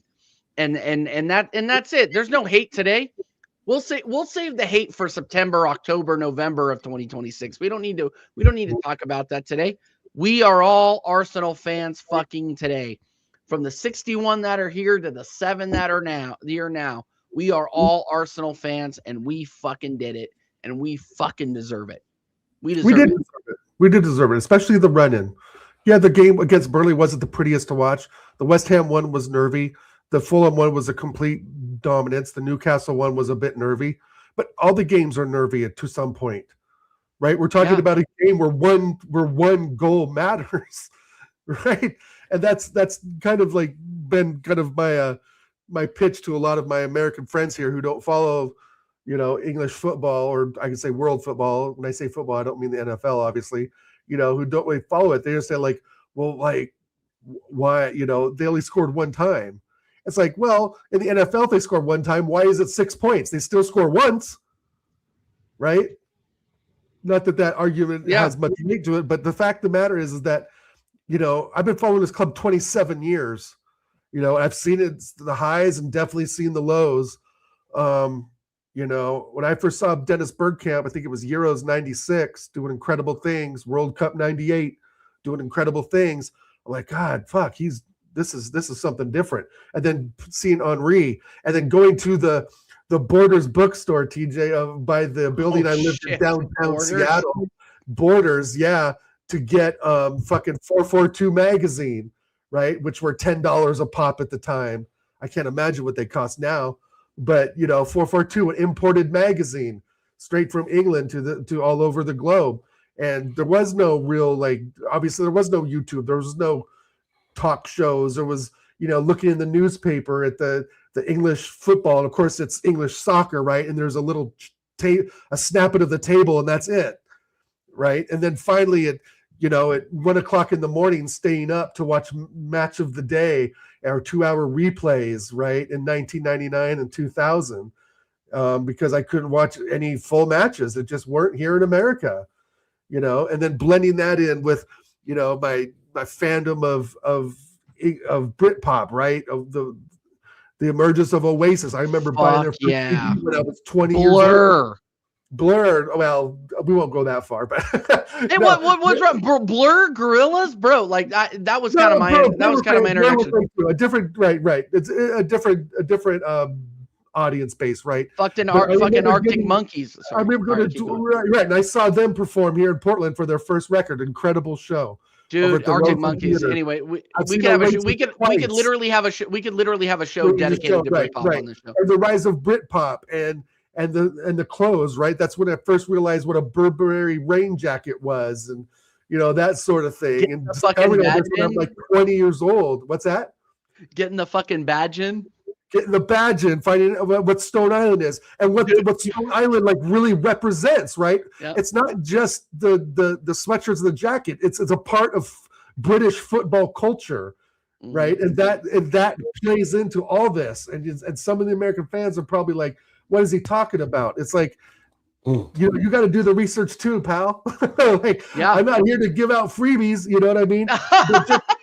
Just discovering Oasis at 20 years old, bro, and putting it in my fucking 1986 Jetta and 94 and my 6 disc CD changes, my Slam Jetta with tinted windows and fucking chrome 18-inch reels on it, playing fucking Oasis, and right next to Notorious Big and Dr. Dre and Snoop Dogg, right? It's just the way it's all kind of come together. Big up BBK, legend.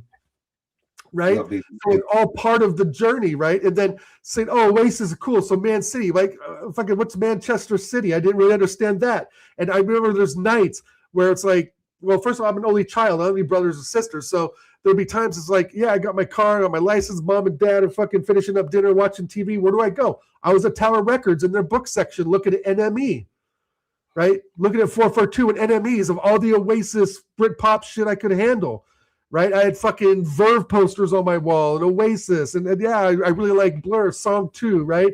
And then that got me into some Blur stuff, right? Because Song 2 and that Blur record was extremely popular in America on alternative music radio stations. So it's like this whole thing has kind of been for me since about 1994, bro. When it's like British culture is like this really cool thing. It's different, right? It wasn't so Americanized. It was like kind of that thing I could put in my pocket and be like, oh yeah, all this shit's cool in America, but where the real, what felt for me the real sporting fan base was in English football, right? Just the songs and the cheering and the way it was presented. The commentators really made football for me in America something much, much bigger than I ever thought it would be. And I don't follow any MLS. I'm a Portland Timbers guy. I've been to a few games, right? I've never heard of it. Right. I don't follow any major league soccer fucking team, really. I mean, Portland Timbers, I remember going to games at Portland Timbers when I was like 7, 8 years old, right? When it was like, I think it was Northwest Soccer League. So it's just like, this has come full circle for me today for sure. And a lot of it has to do with UTJ and Don C and just being two of my what I would consider very like close friends now, that even though I've grown up with close friends from high school and my younger days, there's a different connection I have with you guys. And many of you people in the chat as well that I do not have with my other friends outside of what we do with Arsenal. So big up you guys as always. And fuck, Don, I wish I was there with you, bro, to celebrate. Fuck, man. Don't worry. I wish I was there with my man Don C going to the parade. Fucking arm in arm. Troops!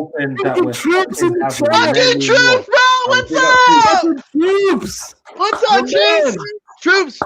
Troops. The link is in the chat. You want to call in and just say Please, 2 words. Troops.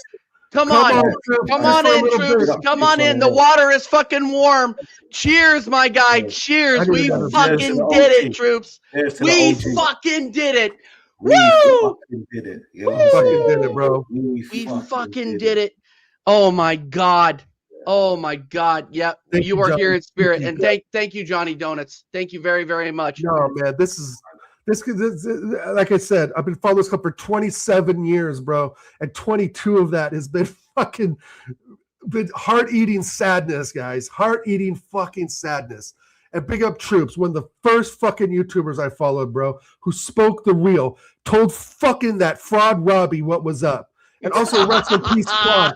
Hey, admit it. Hey, AFTV was at first, before this whole community really exploded.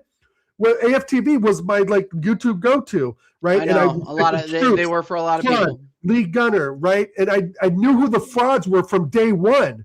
I knew who the frauds were from day one. And big up Hugo, right? So Big up fucking Hugo. Click that link too, buddy. You want to come on? Come on. Yeah, anyone Come wants on. to jump on for a bit, Anybody who please. wants to jump on can come on. Do you We're gonna know be what here the for a funny thing is, while. man? Yeah, the reason why someone like me is even accepted, even the way I speak at times, is because of Troops. This is what I'm saying, because where we come from, the kind of demographic, how we talk here, is not accepted in every circles. Do you hear what I'm saying? Yeah, even the Bloods and the cousins and all of that, yeah, and all the pussios. It's Troops that made people accept it in this kind of streaming. You know what I'm saying? We don't have to be prim and proper. We can just be ourselves, be fans. But you know what? Yeah, you got big up Troops for that. This is what I'm saying. He's actually still one of the best ones to do it in our stream. You know what I'm saying? Without him, yeah, people wouldn't respect people like us. You get me? We would have just been loud mouths arseholes. Now we are loud mouths champions, motherfuckers. You know what I'm saying? Yeah.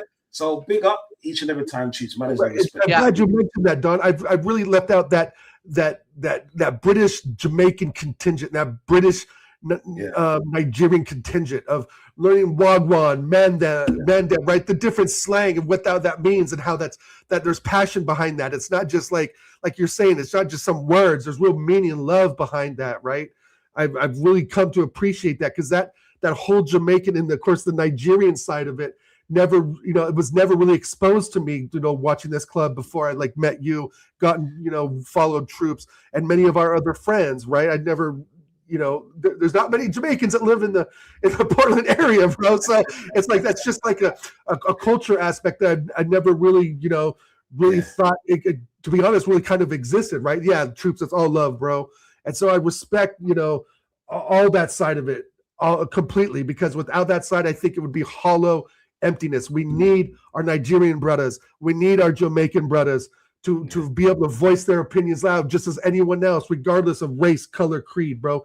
This is a football thing. This isn't a race thing. This isn't, you can't support Arsenal because you're in America. You can't support Arsenal because you're an Australian. You can't support Arsenal because you're from fucking New Zealand, right? No, we don't play any of xenophobia bullshit. This is a world club, bro, and we have followers from all fucking corners of the globe. It doesn't matter, bro. It doesn't matter. But just, again, for that Jamaican and Nigerian contingent of fan base, I've learned a lot, bro. I've learned a lot. And big up Tony Claude, man. Big up my man Tony Claude as well. Is really shown me. You mean this guy? Hold on, real quick. You mean this guy, real quick? You don't have the answers, DJ. Do you have the answers? I didn't have the answers, apparently. I didn't have the answers, bro. No one has the answers, bro, ever. We have our opinions, and that's it.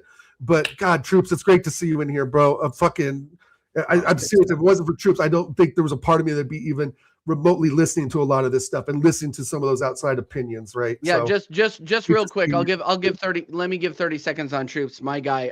Look, I started listening. I didn't get into Arsenal YouTube until I was putting this fucking desk I'm sitting at together in my office. And I searched Arsenal podcast because I was like, you know what? We're coming out of the pandemic. I want to get into the Arsenal sphere. I was consuming a lot of content at that point. So, and I was listening to Spittin' Chicklets on Barstool Sports. So I said, hey, what football podcast do they have on Barstool Sports? And fucking Back Again with Zahn Troops was there. That is how I discovered Troops. So I guess big up Barstool, because they got me following this guy. And I listened every fucking week, every fucking episode to Zahn Troops. Okay. And I will never forget when I met Troops and Zah in Washington, D.C. in 2023.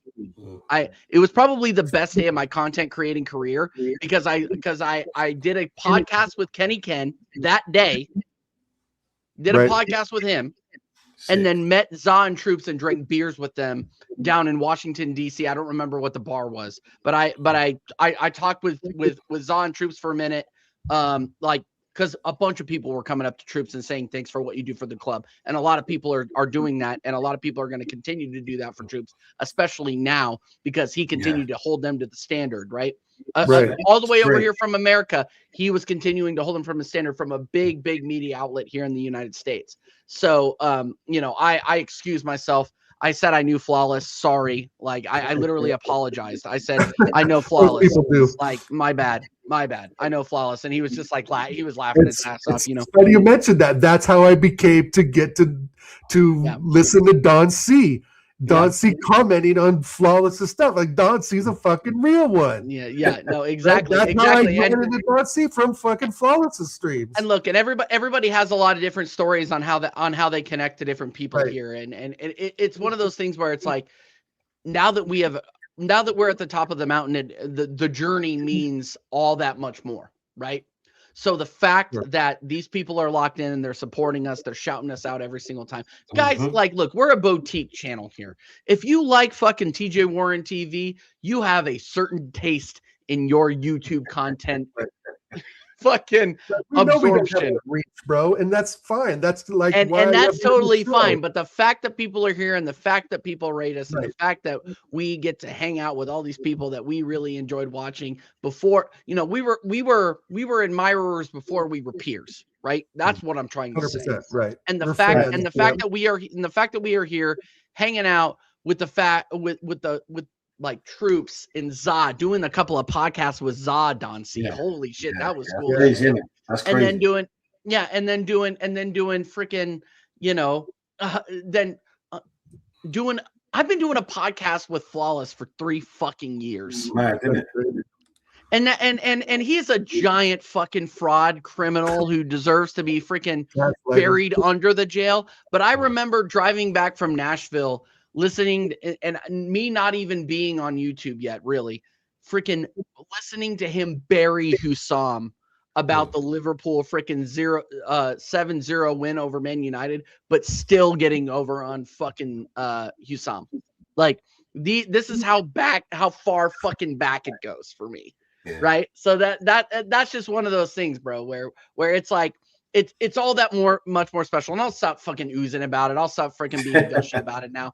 But no, it means the world to me. It means the world to us, especially because, you know, how we got here is very, very important. And now we are here. Now we can celebrate.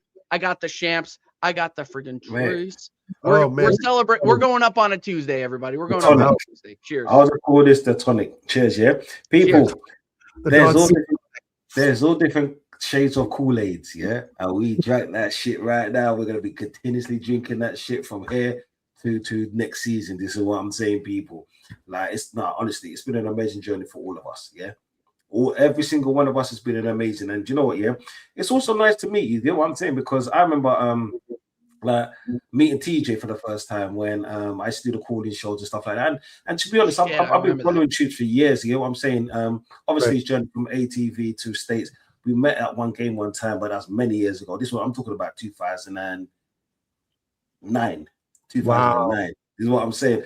When he was actually a little bit slimmer, let's just say. This is what I'm saying, yeah. And he had a skin fade. This is what I'm saying. It was years ago, many years ago. Yeah, do you know the joke thing is? Yeah, I had plaits. Yeah, what I'm saying, man's bald out here right now. Yeah, we don't watch that. But no, do you know what it is? Coming in the stream has shown me so much. It showed me how much certain fans chat shit and how much certain fans run away, and who the real ones are. Do you know what I'm saying? Yeah, people like you, man. Yeah, like whether you live in States or not, this is what I always show my respect to you, man, because you man's always show up no matter what time it is, no matter where it is. This is what I'm saying. Even Flawless, like I call him a pussy, and I call him a pussy twice on Sunday. And he deserves it. He deserves it still. We'll do it tomorrow. It's what I'm saying, yeah, because like he's the milkman. You hear me? Yeah, and it is what it is. He's just a pussy, like some people are just born that way. Yeah, but it's always. But the thing is, he's the one who actually gave me the opportunity to actually get on this thing and get on this thing properly. Because without him, to be honest, like I wouldn't have met none of you lovely people. Yeah, right. Even people in the chat. Yeah, and just being like being on these shows kind of allowed me to work with people like Zare, Hussam, Monster Yep, been on the we show. This is saw what him. I'm saying. People like that. Freaking and- carefree, fucking Yeah, carefree Lewis, Lewis, like, that's what bro. I'm saying. So I have Yep. to actually give so much managed respect for the people who helped me out in this stream, and even Dow, TJ, you man did that. Is what I'm saying, because your channels are much bigger than mine. I'm still a baby in this game, yeah, and I appreciate every single moment and every single second that I can actually just. Thanks just for all the be subs, like- by the way, Don C. Thanks for all the Honestly, subs. I appreciate it. I know. I come with some crazy people with it. Some crazy people like me. I don't know what it is, bro. You get me? But in this space, you can be who you. Do you know what it is? You can be yourself, and Yep. that's the thing. And the thing is, yeah, no matter how crazy a person is, once you support a club, it doesn't really matter. You know what I'm saying? Because it was Goon said it before. When he came down to London, it was in Shepherd's Bush. I drove all the way down there, yeah, to come and check him. This is what I'm saying. Bought him a drink. He's like, "No, I'm gonna buy you a drink," and I'm like, "Are you stupid, you pussy? You're coming to my country, yeah, and you're gonna buy I me was a drink." I was trying to be gracious to my host. Mate, I'm the fucking host, motherfucker. Yeah, you Americans always trying to take over shit. What's wrong with you? You know what I'm saying? I think I even paid It's the and that's the American way. All right. No, Big up Don C, because I was like, I remember, I'll never forget that day, right? And big up to Aaron, big up to Binks, big up to Ozzy, big up to Hendon Gooner, and big up to Jam Boy. And am I forgetting? I don't think I'm forgetting anyone, of course. Of course, you don't see. I think that was the group there. I was so nervous sitting there. I was there. We were there like an hour early, right? I'm like, God, what if like nobody really like shows up? You know, like it's like, do I take that personal? I'm like, asking the wife, like, what if nobody shows up? She goes, somebody will show up. She's like, calm down. You were texting me before that too. You were nervous. I was like, what if nobody shows up? Like, what if they just think, oh, he's just a fucking American fraud? And then Jamboy walks in the door, and Jamboy walks in wearing an Arsenal kit, so I knew that he was there for some reason, right? And I was like, I thought it was Hendon Gooner at first. I'm like, Hendon goes, no, Jamboy's like, oh, Jamboy, blah, blah, blah. And then Don C, I think you were the second one to come in, and then Binks was right behind you. And then just thank you, man, for showing up. That was just like, that totally made the trip. The Oasis concert was great, but meeting you and the rest of the crew was number one in my book. It was yeah, that was fun. That was just a fun evening, just sitting there and chatting. You and I chatted for quite a bit. We did. We sat there for a long time at the bar, sipping drinks and talking everything, really, right? We got down to even like a little bit of politics and just different lifestyles, what it's like here and there, and living different places. Yeah, no, I will never forget that, bro. And people just trust me, yeah, that was a drinker, yeah, this is what I'm saying, because I'm that was drinking his Guinness, and I'm a person, I drink brandy, yeah, right, but I drink straight brandy. Is what I'm saying. So it's like, but my level of drinking, like TJ knows, because one day, what was it? TJ's birthday last year. Oh Jesus! Don't remind me. Don't remind me. Fuck.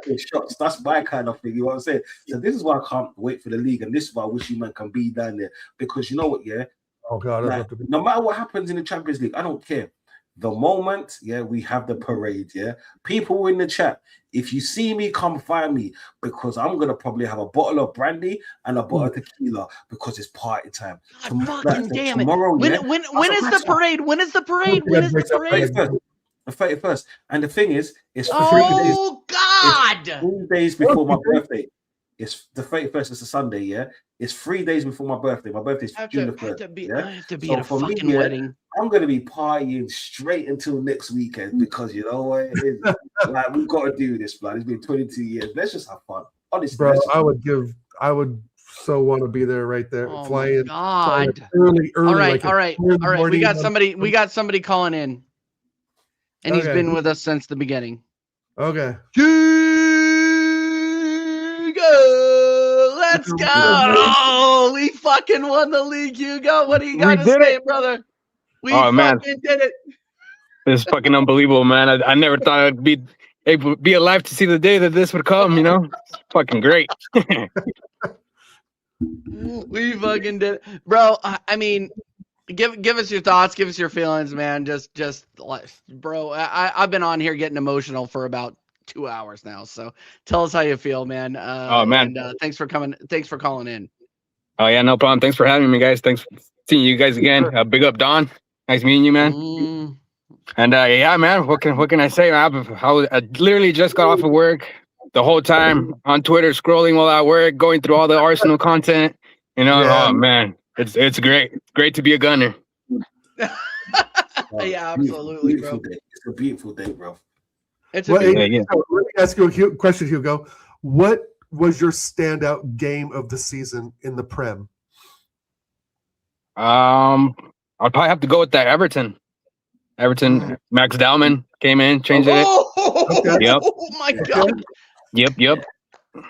Good We're answer. not here if it wasn't for him. We're not here. Yeah. We're not here. That's true.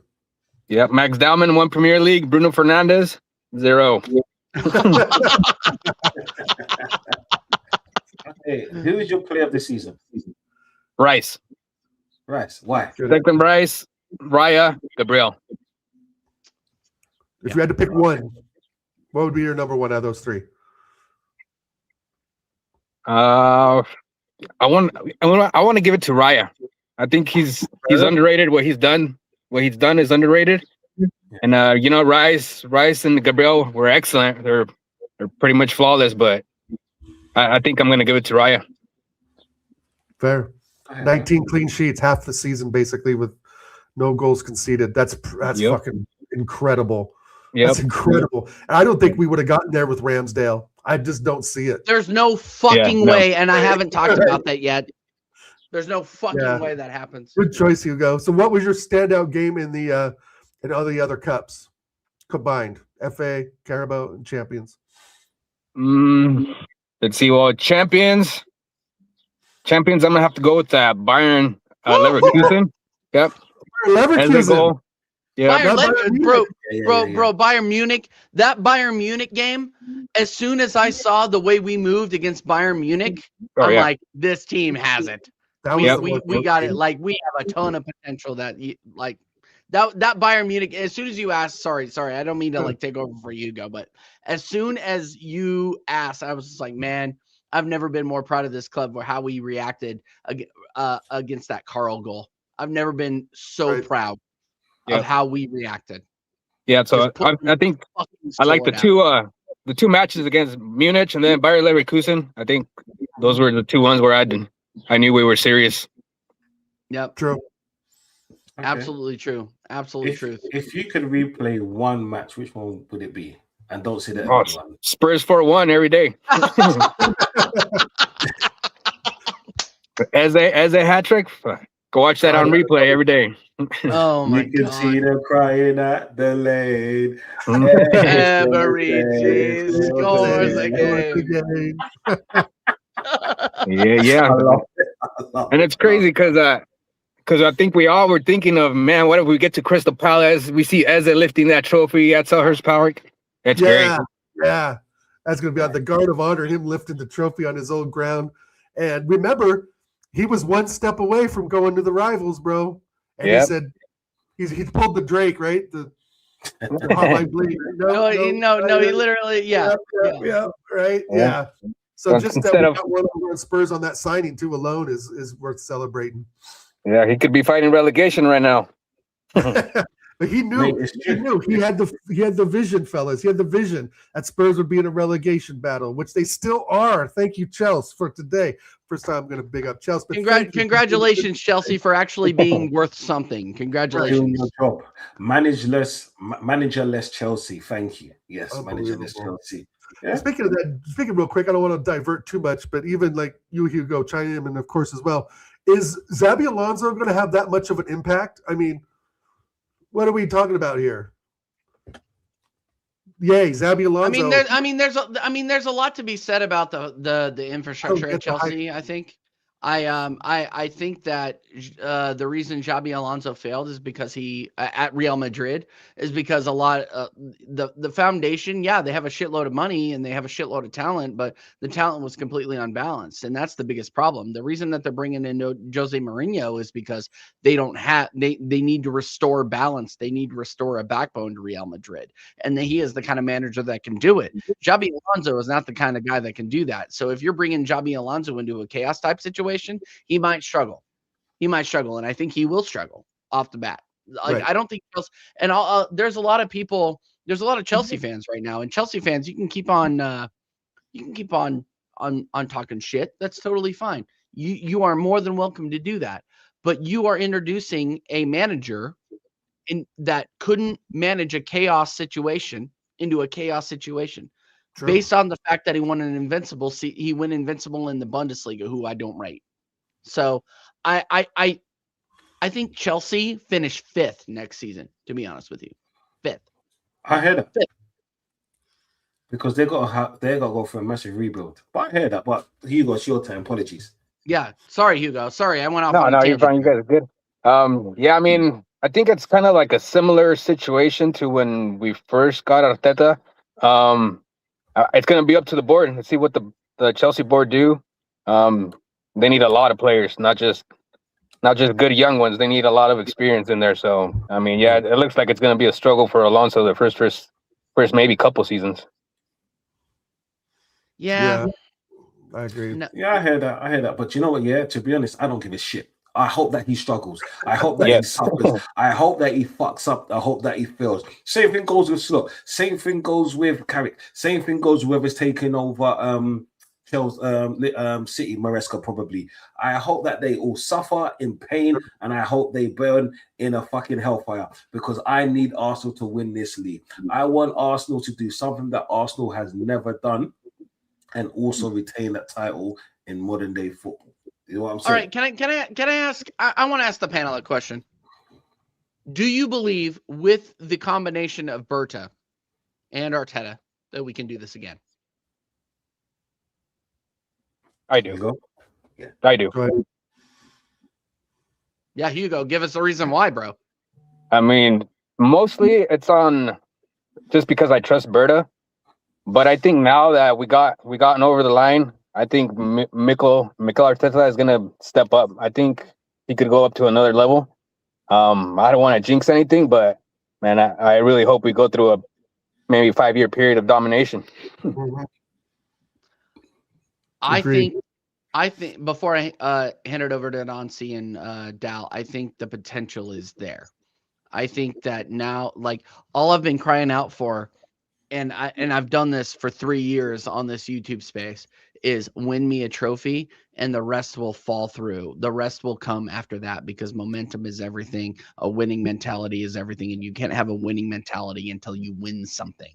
And we fucking won something today. And I think I think that now that we have a winning mentality in the organization for the first time in 22 years, that's going to spark a lot of things. And I think that Berta has a vision for this club moving forward, personnel-wise. And he might not necessarily align with Arteta. We saw that with Gyökeres. We saw, like, the biggest thing that I complained about this season was the fact that Gyökeres didn't align with Arteta's system, and we still won a league. We still won a league while they are adjusting. Imagine when they are adjusted. Right. Imagine when they are adjusted. I will say Gyökeres will score 15 goals in the league next season, 20. Okay? In the league. 30 in all competitions. He can do it if we adapt to him, because you put the ball at his feet, he's going to put the ball in the fucking net. Do I rate him as a footballer? No, he's not a footballer, but he is a fucking man missile that can put the ball in the back of the fucking net. Yeah. That's all. I have this fucking kid here, and now I get to put the golden goddamn Premier League badge on the shoulder because he did it. He was part of it. However much I rated him, didn't rate him over the course of the season, he did it. Okay, and I'm in the mud. December TJ's in the mud. January TJ's in the mud. Freaking October, September, whatever. My opinions that I had on Gyökeres back then are no longer valid because he freaking did it. Okay? Fact. So all I'm going to say now is that we have players that inform the future of this football club for the next 3-4 years. Go out and win. Go out and win. Because we can do it. And with Berta bringing in club signings of talent that Arteta can adapt to, we can do it. I think we can do it. And there's a part of the narrative that you said earlier that we've talked. I think all of us have kind of touched on, that Arteta didn't want Gyökeres, that he wanted Sesko. Yeah, where's the real proof in that, right? I think that as a manager, you can't always just have all your eggs in one basket, right? And not look at alternatives. You know what I mean? I think that there's some consensus there that maybe there's again, what I'm trying to say is that there's information that we don't know. Right? There's information flying around all the time. We don't know. We don't know that Arteta was like 100% Sesko and no thanks on Gyökeres. We don't know that at the end of the day, right? We don't really know that. True. It could have been 50-50. It's like, okay, maybe they got information of, oh, Sesko's leaning towards United. So yes, we have to go with Gyökeres because we couldn't work out a deal with Sesko, not just because Arteta didn't get him. You know what I mean? And I think, but maybe there's some of that in play. But at the end of the day, is that when you guys are doing your work, you're not just looking at one aspect of something, right? You're getting all the information that you need to make a decision, right? And at the end of the day, I think we made the right decision. Does Sesko score more than 21 goals? I really doubt it. And I don't think he would have, and would Sesko have gotten the service? Remember, we always talked about Gyökeres, it's not that he can't score, he's not getting the service. Would Sesko have gotten the service? True. Right? So at the end of the day, it's kind of like, I don't think Arteta was just no on Gyökeres. I think he had his choice, but then I think he looked at all the information thrown on the table, and realized that Berta knows his shit, and maybe sometimes as the manager, you shouldn't be that hands-on. Maybe you should let the professionals do their job at the end of the day. And it seemed to work out. Right, because I still stay strong in my belief that Sesko probably doesn't get the 21 goals today. I mean, this season, right? And just because of Sesko, does Odegaard pass the ball more through the channels? Not necessarily. So I think we can finally put to kibosh that Gyökeres wasn't the man Arteta wanted. We just don't know. Is that fair? Does that sound fair to you guys? Yeah. We really just don't know. You see, Dal, for me, you're correct. I mean, not Gyökeres, Berta and Arteta. It sounds crazy, yeah, and I haven't seen nothing crazy, so it wouldn't be a stream if I didn't say something crazy. Just go ahead and say something crazy. We don't need any banner. It's like me and my wife. To be honest, most of the time we don't agree. Yeah, most of the time we butt heads about certain things. But when we actually get together, right, and actually think about certain things, it all works out in the end. Look at the Premier League. You see what I'm saying? And if you're in a relationship, married, whatever, you would understand that analogy. You know what I'm saying? That's why I use me and my wife. Because it's like, as a team, we're perfect together because we're so similarly different. Right? You see next season. My hope for next season, whether we're going to be winning the league or not, depends on this summer. It depends on who we buy. It depends on how deep we go into the market. If we want to be taken serious, right, we have to go out and not splash. I don't think we need to splash because all we need is certain additions to tweak this team to make the better. Meaning, we need someone on the left. We need a better passer within the middle. Yeah. We need someone to take, let's say, an Odegaard's place because I believe that he should go. Or if he doesn't go, we need to either sell him or Zubimendi. We need someone to play next to Rice, as I don't think we can play Zubimendi and Odegaard in the same team. I've said it once. I've said it again.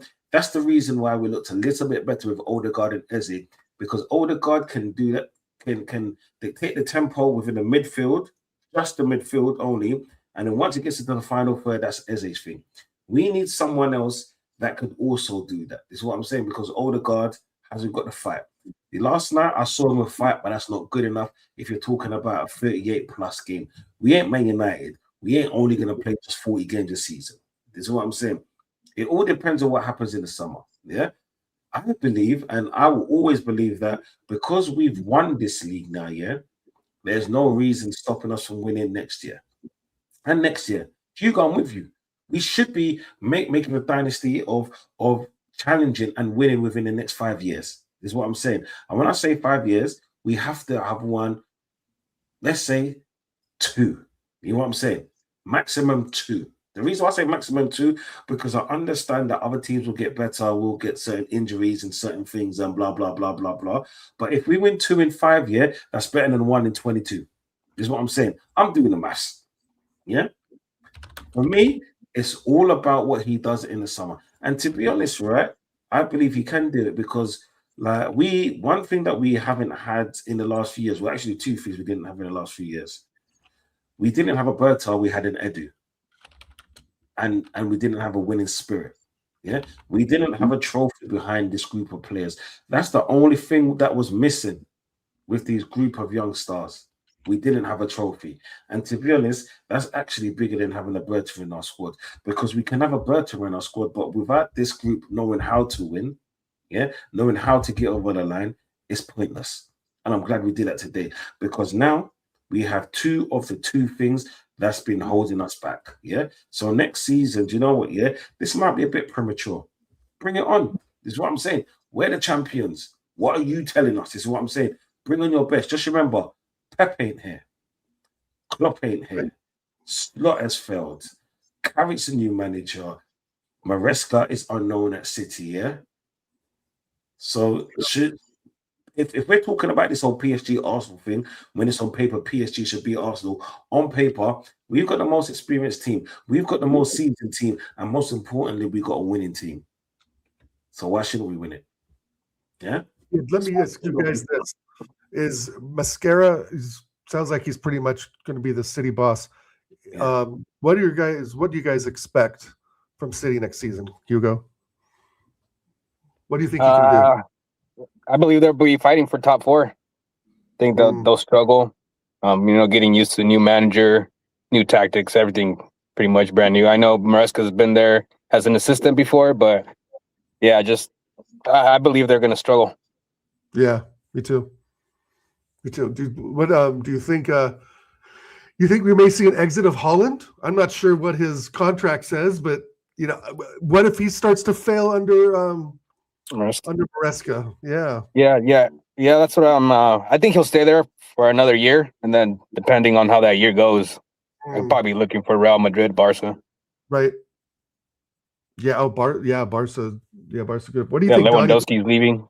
Yeah, exactly. And I know they've been linked to like João Pedro. I mean, come on, that's not going to happen. Yeah. This João Pedro's like on a 7-year contract or some crazy Yeah. shit. What do you think, Don? You think Maresca's going to just come in and just start doing Pep things? I think it's going to be a struggle. Remember, he struggled at Chelsea for a long time trying to get them to tick. And Man City has got bigger egos. It's hard to follow a manager like Pep. It really is. Not like we could say that. Who was it? Remember that manager that followed Pep after Barcelona? But Barcelona, there was a lot of professionals within that team. Busquets, and Busquets, Xavi, Iniesta, Pio. This is what I'm saying. Them players will. Luis Enrique. Those players will never let other players get out of hand. With this Man City team, they are filled with egotistical piece of shits. Yeah, like everyone thinks that they're better. Like even though they're friends, they think they're better than each other. That's what I'm saying. That's why there was a winning spirit in that team. So going into that team after Pep is not going to be easy at all, because you got to kind of tame a beast. Yeah, right. And that's what might help us out, because let's put it this way: Slot isn't our biggest threat next season. It was Pep. We've nullified that now. Yeah, so Arsenal's biggest threat this season is Arsenal. You know what I'm saying? I want Maresca, I want Maresca to come in and fall in his face flat. Yeah, even though they got a Haaland wasn't looking that good this season.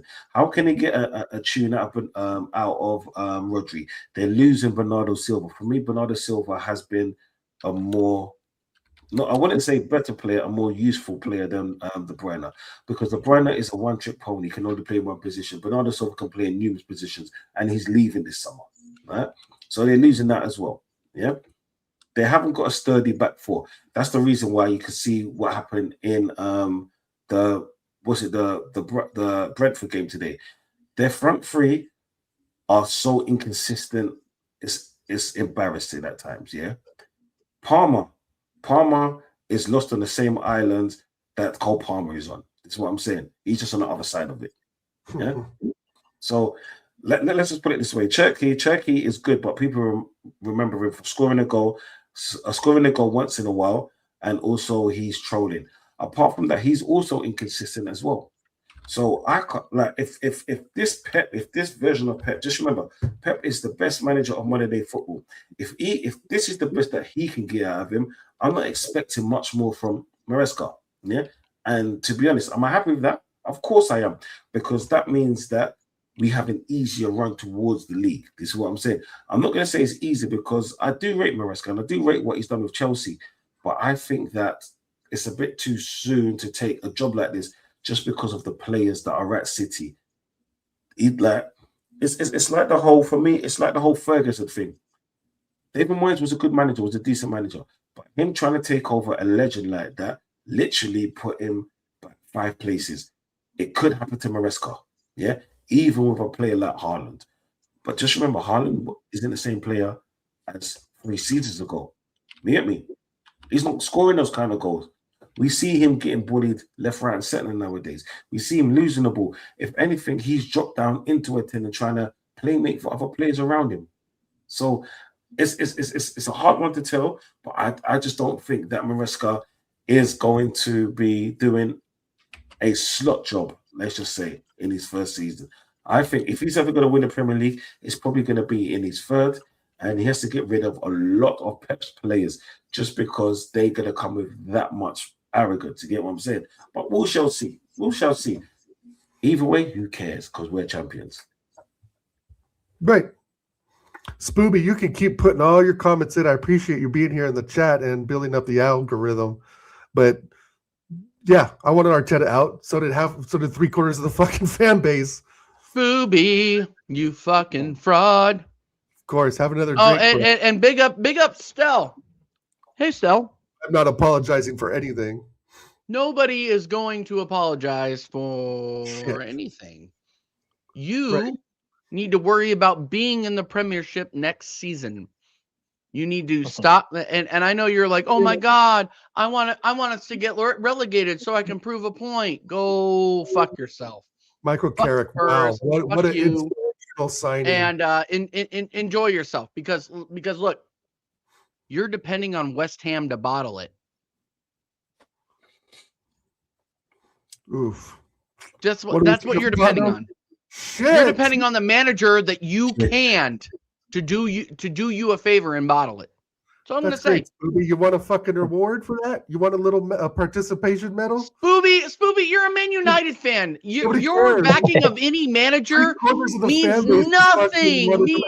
Nothing. Back your manager, Carrick, my guy. Back Carrick. Who's going to be a complete fucking failure? Let's be honest. Carrick is fucking. Should have backed Amarim.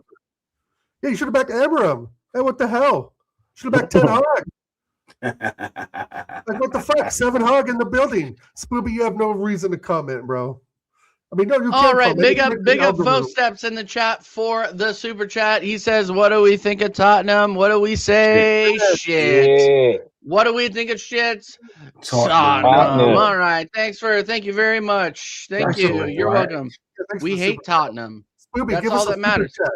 If you have any bollocks, Spooby, put it in a super chat. No, Spooby's never going to pull in a super chat. Okay. But the link is in the chat. Good, Spooby, the link is in the chat. If you want to join us, Spooby, the link is in the chat. And be like, I told you. Blah, blah, blah. Here's the thing. Spooby is a content creator. He can come on here whenever he wants. Okay, he can come on here whenever he wants. That's all I'm going to say. To all the rivals, it's going to be a long summer for you. All right. All right, TJ, I got to bounce, bro. All right, big up Hugo every single time. Thank you for coming on. All right, big up Dal, big up TJ. Pleasure, Don. Smash the likes, Love you, people. brother. Well, you got it. This is a legend of the game. We're talking about Hugo, who is a legend of the game, people. I love that hat too. Yeah, that's a fantastic hat. Big up, gent. Massive congratulations. There he is. Hey, you know what? Congratulations on the Chelsea win today. Please fucking win your last game. Please. Please win. Please win. Please relegate these fucking idiots. Hashtag nobody cares. Nobody cares. Exactly. Yeah. It's all about the cannon. This is what I'm saying. We're Arsenal supporters first. We are Arsenal supporters first. You think I care about? You think I've cared about who the manager was this entire time? Like, yeah, I got behind Arsene Wenger. I even got behind that fucking fraud Emery. I got behind him because they were behind the badge. The badge is all that matters. I was getting behind Freddie Ljungberg, who won 4 straight. Facts. Yeah, exactly. Facts. Right? Exactly. I'm going to be on the fence of Arteta because of some of the decisions he's made. I said that earlier in the show. Right? I've said that earlier in the show. Some of the decisions are kind of fucking bonkers. Right? Like I even said earlier in the show, the decision to put fucking Rice at right back when all he had to do was bring on Mascara against West Ham. Why tinker with the midfield? Dumb decision. Yeah, Right? and possibly get injured, Rice injured in the process. That was my biggest worry. Is playing him at right back. When has he ever done that? Yeah, big up BS Gunner, who's been here from the beginning as well. Better believe. So yeah, big up you, bro. I think if I remember correctly, you believed, right? Yeah, big up for those who, opinions sway, bro. Because week in and week out, we get different shit, right? This manager has made some really boneheaded decisions, like sending one area out on loan, right? We all cried about that and got upset. We got upset when he shoved Kai Havertz back in when he wasn't fully fit. We got mad when he had to bench Eze for 5 games done and put that fucking Norwegian fraud in. Don't bring right? oh, So don't this bring guy's that up. made Don't bring that up. mistakes, and it's okay that we criticize. And you're right, Spooby, on Don C's show, I said I did want him out because at that time we were fucking dropping the ball. It's true. And we all know that there's better managers out there, right? And I don't have to name names because we all know it's the same names week in and week out that we talk about. Yeah, oh my God, he's here. This guy, he's actually here. You're not gonna rain on my parade, Spooby. Spooby, listen. Listen. Listen, welcome to TJ Warren Thank TV. Welcome, What I need Spooby. you to do before you start talking is congratulate me. Congratulations, Arsenal. All Arsenal fans, I congratulate you. Hey, You're a thank legend, you. All Spooby. right, Is that hard? Is that, Okay. but I But did say Arteta. I'll allow a was bet. gonna win the I'll allow league. a bet. I'll allow a No, bet. I did. Okay, listen. Okay, I know no one watches me. I'm a no one. Okay, I'm not like TJ. He's a big deal. Okay, I'm TJ not is a big deal. superstar. I'm not a big deal. I'm Don a C's small a bit. fish. I'm not a big deal. No. Don C's a superstar too. Okay, listen. No. If you watched me, okay, and I've been on Don C's stream too. I said Arteta was going to win the league. I said that from half a year ago. Yeah, you Not did. You before. did. I December. did. You said it in Okay. December. You And said I'm it. going to tell you one thing else. He's going to win the Champions League too. Oh! I'm telling you. After that, I'm no. telling you.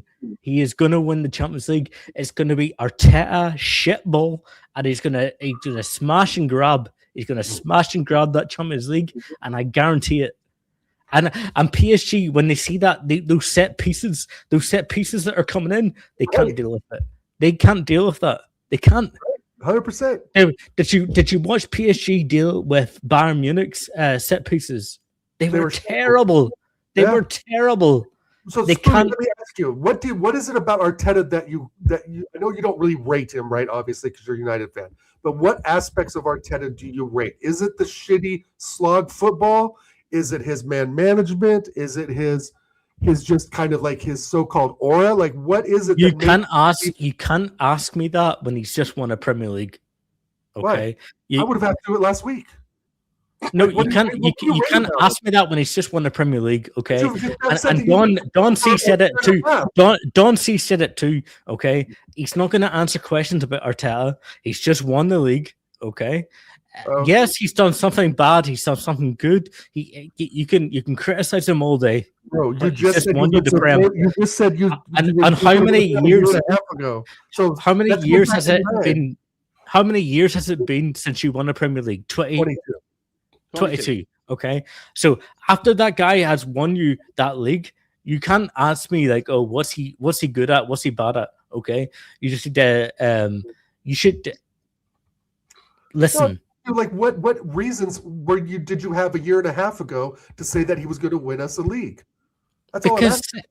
listen, because Oregon, okay, I told you this before on Dawn stream, okay? That I was look like- at football. I watch football, okay? And I Okay. told you that Arteta's going to win the league halfway. Okay, just for everyone watching, okay? This was like halfway between. It wasn't like a weird kind of counter. I said Arsenal was always going to win the league, and now he's trying to paint me in some way No, that Well, I I'm just asking you what aspects of what Arteta did to make you decide that he's going to win the league. he can play shit football and win games.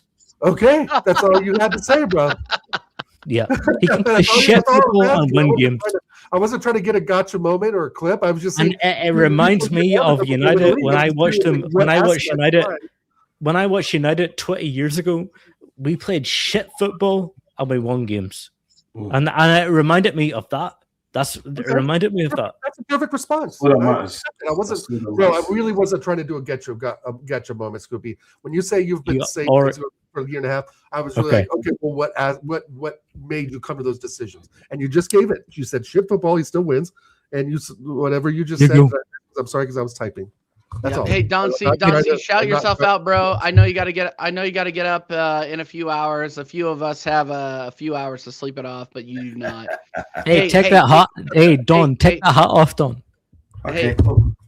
Congratulations to my fellow Premier No, dude. League champion. Don't see Waldo. Don't put that hat on. Don't put that. Cheers, my brother. My Cheers, guy. brother. Cheers, bro. Have a good night. Yeah, all I gotta say is Conversation TV, my people. But before I go, yeah, you gotta like and subscribe to this channel. This is what I'm saying, people. Yeah, and one last thing, champions, champions, ole, ole, ole. Ah, we did it. Thanks Oh, for joining Scooby. us. Thanks for joining, Spoop. For real, it's great to see you again, Yeah, bro. no, No. no, it is good to see you, and it is good to talk to Hey. you. So Hey, you're TJ, man, that I can get on your channel. TJ, what do you say to people, like Tony, like those kind of people? What do you say? See, I Tony say- Claude? Tony Claude? yeah, like Tony Claude, like the guy who said You this. don't have the answers, DJ. Do you have the answer? Like Yeah, that guy. What I have to say to him is, I hope you're well. I've been filming him every week. I haven't doing streamed with great. him in a long time. I hope you're How's well. it? I hope that this brings you joy, and a lot of my analysis was based in fact, and that's it. And a lot of his facts were based in delusion, and not what was happening at the time. So Okay, the stars aren't all I know is aligning. at the end of the day, and we said this a bunch of times earlier, and we've literally littered the last 2 hours with this got you. mantra, is we are all Gunners today. We deserve to celebrate today without any agendas. True. We, like I am celebrating as hard as Egal is celebrating, and I love Egal. I'm celebrating as I've disagreed with what Troops has said. Troops has dropped in and said hello. I've disagreed with like freaking Gunner Souls and fucking Giuseppe, who's always on the Man, Lee, era. we've disagreed with Lee. Lee Gunner, who's been a fucking flat earther weirdo. Like all these people. No, I'm joking. I'm joking. No, but some of the really, really negative stuff where we've kind of leaned towards the positive, like with Lee Gunner, we've disagreed. Like there's a lot of disagreements and split opinions around Yeah. the Arsenal fan base. But today we can all unite and say, you know what, we did it. Beyond all odds, we did it. Nobody is saying, hey, you were right. Hey, I was wrong. Nobody is saying, hey, Yeah. you were wrong. Hey, I was right. We are in the streets, whether we are here in Kansas City, sitting in an office with their wife Portland, downstairs Oregon. watching The Bachelor, or sitting in Oregon, what with his Watching boy this. TJ and Yeah. and his wife probably doing something angely. Hello, Mrs. Dow. Whoa. But She's working. yeah, all I'm gonna say is that we are all united today. That's the biggest point. That we is are all true. United today. So the debates can wait. In my opinion, they can wait until Yeah. after the World Cup is over. Until then, we're Premier League champions. And that's here's one the thing deal. about our Arsenal fans. Like, listen, you guys won the Premier League, okay? Everyone can just shut the fuck up, okay? Thank you. They Thank you. can, right? Like Yeah. who's gonna give you Arteta prop and Arteta? Oh, you Arteta. Yeah, just enjoy the Premier League, and you guys deserve it. You do. You want Thank it. Yeah. Yeah. Yeah. Like, whoa, I'm reasonable, okay? I'm not like Yeah, a yeah. fraud Well, that you think I here's am. the thing. Here's the thing that I'm gonna say is, you think I'm gonna come out here and talk shit on Man United? You think I'm Right. gonna come out here and talk about You just the team? did when I joined.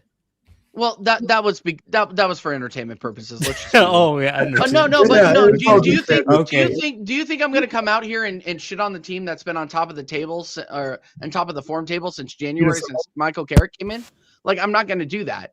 Because that's disingenuous. And I'm taking one side eye at you next season because you guys look very, very strong. If you reload in the summer and if you're able to, I'm not going to try to turn this into a Man United conversation, but what I will say is that if you reload in the midfield, you get a couple of fullbacks in there, and you maybe get a backup for Amad Diallo. Like, I think you guys will compete next season. I'm not going to lie to you. I think that Carrick is a good manager. I don't think you're going to win anything next season, That's where I but I think disagree. he's a good manager. But Oregon, you don't think he's a good manager? You disagree? I think he's okay. I think. Yeah, I don't think he's great. I Right. think he's okay. Right.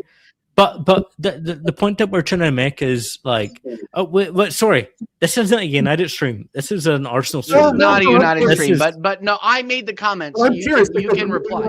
I just real quick, Spooby. Before, Go ahead. Right. What TJ's saying is, I think you guys are better than Chelsea. I think you guys are far better than Spurs if they stay up. I think you're better than Aston Villa. I think you're better than Liverpool. I think you're better than, and we'll see what Mascara brings, right, to Man City. That debate is still kind of out in the ether, right? We don't know Yeah. what we're going to get next season. We with- don't know what we're going to get from Maresca, and we don't know how these players are going to react to Maresca. Right. either. But with that said, I can safely say right at this moment in time, I rate Carrick more than I do Mascara, to be honest. But I think, like, out of all of our rivals, you're the best. I mean, in Liverpool, they're not really a rival, but of course they are in roundabout way.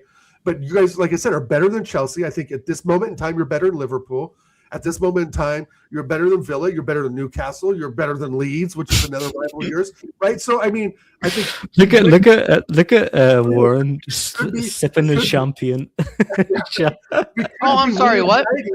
What's the problem? Reigniting the real. Why are true you sipping Arsenal your rivalry champagne like rivalry that? next Stop it. season. If Michael Carrick gets some results going, and if we get results going next season, it could be back to the Arsene Wenger, Fergie, Man United. No, it's Arsenal not going to rivalry. be that. It's not going to be that. I don't know. Listen, I'm going to tell you right now, Carrick is a stopgap. He's a guy that's going to cement us into the top 4 or 5. He's Right. not going to take us over the line in any way. We have recruited well. We've recruited good players, but he's not going to be like the guy that takes us over to that era. But that's fine for us right now. If we can cement our way and a top 4, top 3, whatever. Yeah, that's just where we're at right now. Let's be I agree. realistic. I agree. It's not been like oh, our standards have lowered. It's just United are shit. Like, come on, Sure. like it's not like a. And then Warren is sipping his champagne. I wish I was doing that. I wish. Oh, yeah, what the- of course. Anybody That's would probably be the cheapest champagne you could ever buy. Probably is. Anyway, I mean, it was what was in the fridge. I wasn't rolling out, to be honest. I couldn't leave the house because I was working until we started the stream. So yeah. Right, but I agree Yeah. with you that Michael Carrick, in my humble opinion, is that stopgap manager that will probably breed some short success coming into the next season, right? And once you get propelled into that top 3, which I think it'll be, I think it's top 3. I really think City will have a drop off, but I think it'll be us, you guys, and Liverpool fighting it out for those top 3 I spots, think so right? too. So with that being said, I think that once you hit that level, right, you get close to that, then you go looking for that real solid manager with the pedigree of winning things. And that's even been a lot of the backbone of my argument for Arteta out is I want a manager with a pedigree of winning things, right? I'm tired of the experiment, Spoopy. And I know that I said that specifically with you and Don C. I don't want an experiment, right? But lo and behold, the experiment came through this season, right? So he does have credit in the bank. I think for a lot of us Arteta outers, right, was that win something and then we can judge. Because so far, when we're 19th and we see Spurs at top in 2021, that doesn't give me much hope, bro. Can I ask Warren what he thinks? Can I ask Warren what he thinks about that statement? Like the Arteta out, the Arteta out. Like it's worked now, but like I just can't get that behind that. I can't.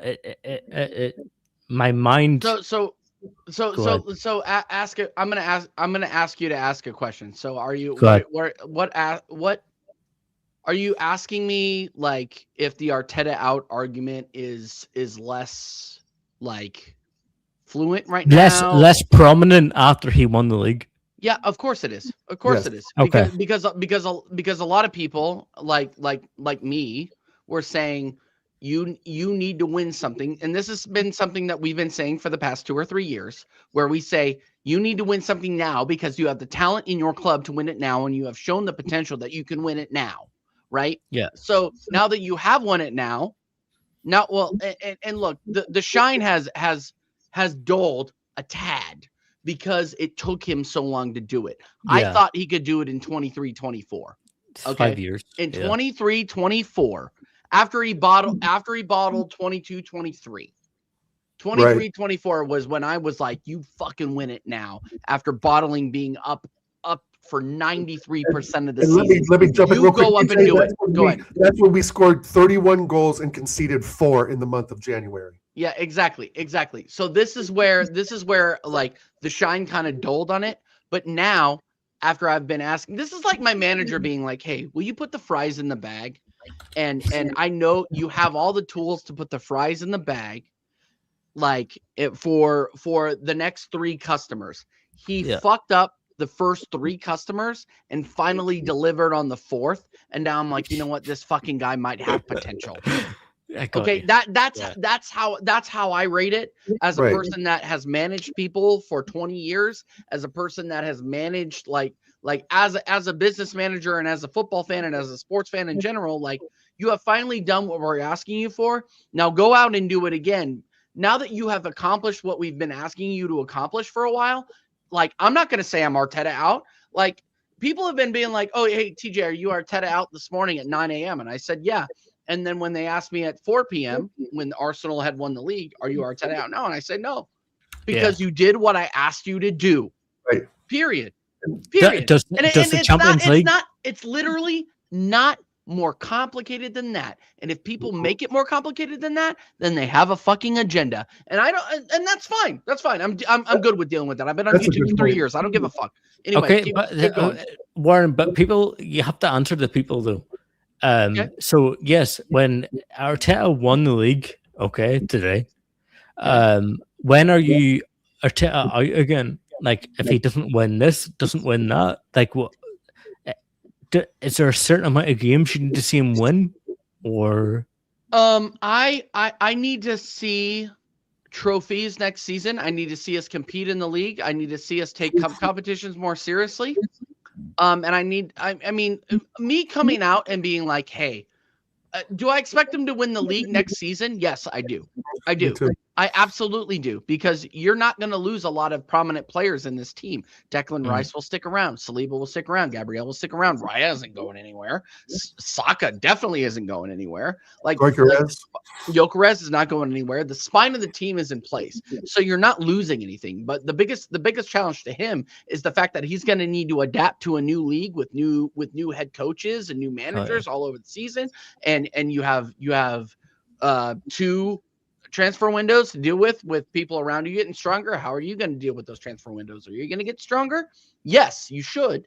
But my expectation is the same, because our core is stronger than everything else. We have a head coach and a manager and a staff that is embedded with that core that now has a pedigree of winning. So you need to go out there and win a league,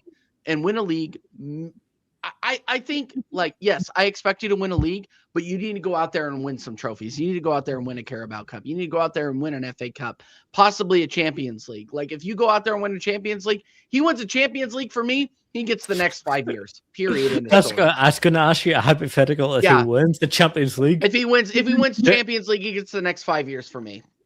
I'm winning serious. nothing.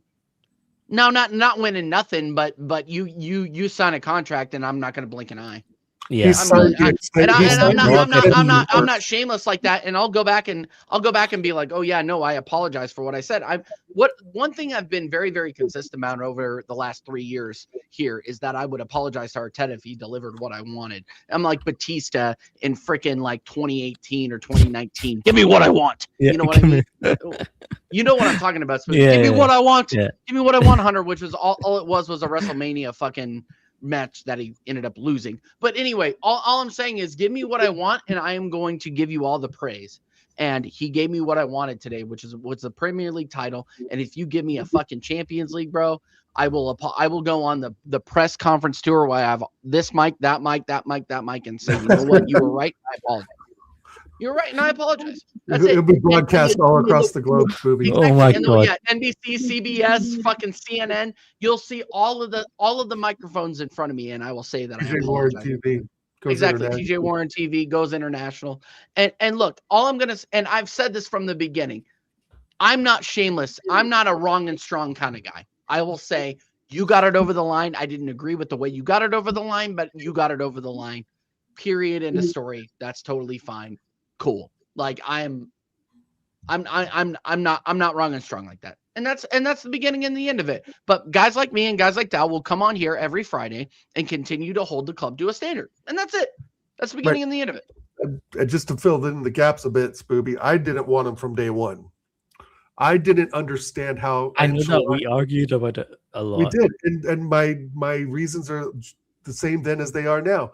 When Ancelotti's available, who has again pedigree of winning, and you let him slip through your fingers and go to Forgot fucking Steph. Everton, right? And you take a chance on a assistant manager at City, like what are we doing?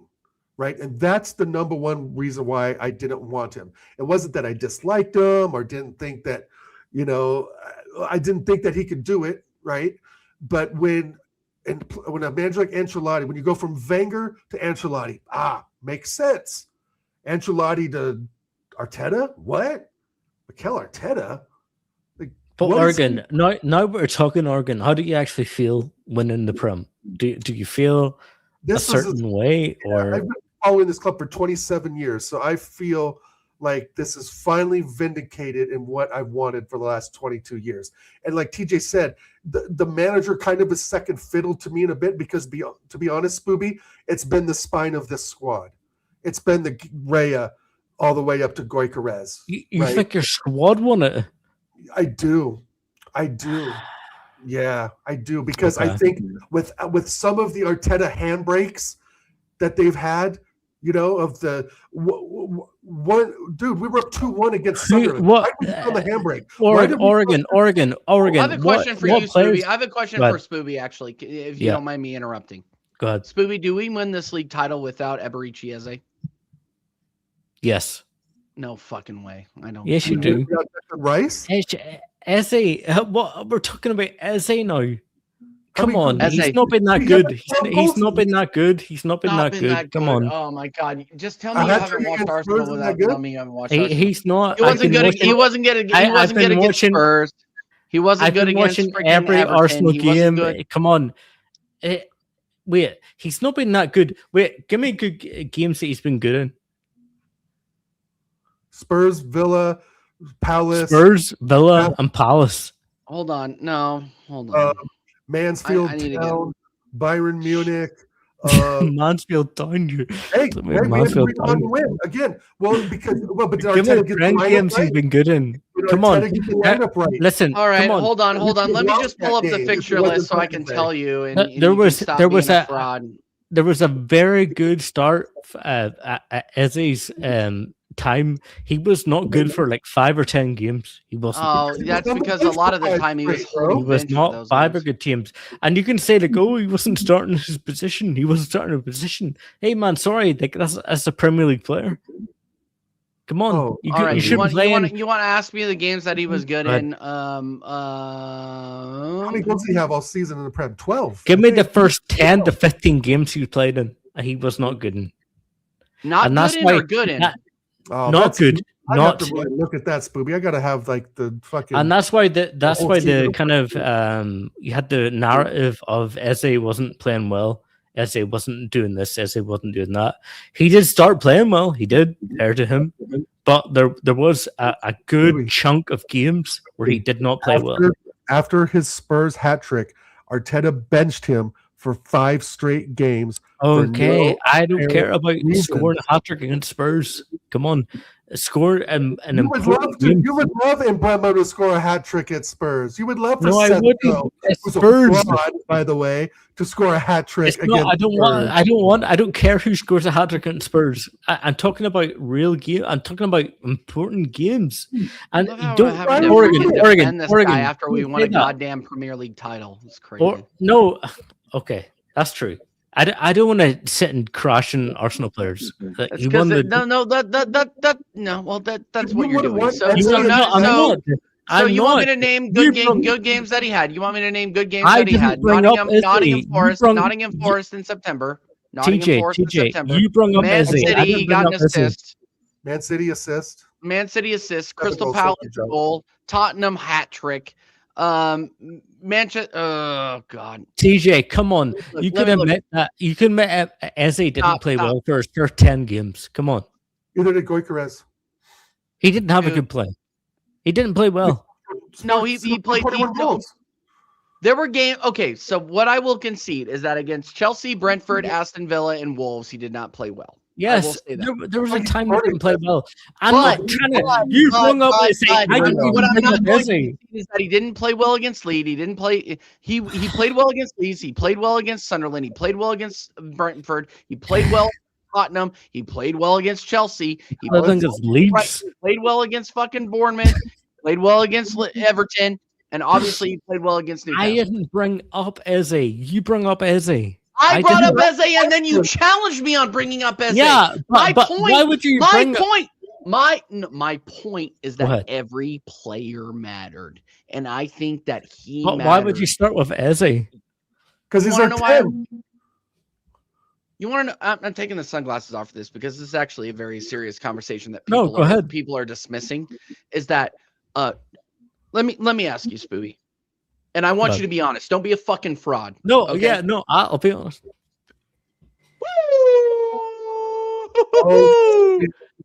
Let me Oh, and then shit. we're gonna hand this over to Kyle Walsh.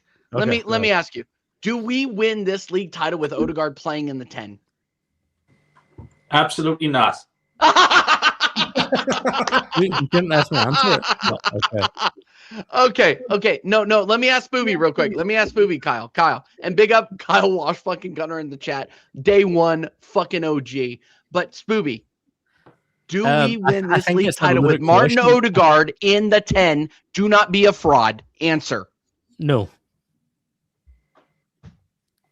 That's But- the but entire it's a argument. It's a loaded question. It's a loaded question. It's not a No, low. it's Okay, not. so It's who yes or else no do we put question. in the 10? Yes Who or else no do we put question. in a Eze's creative been- midfielder Eze's role? been in a Who else? 10. There's been a lot of players from your team in the 10. When Odegaard was injured, who played in the 10? Eze. Okay, and did he do well?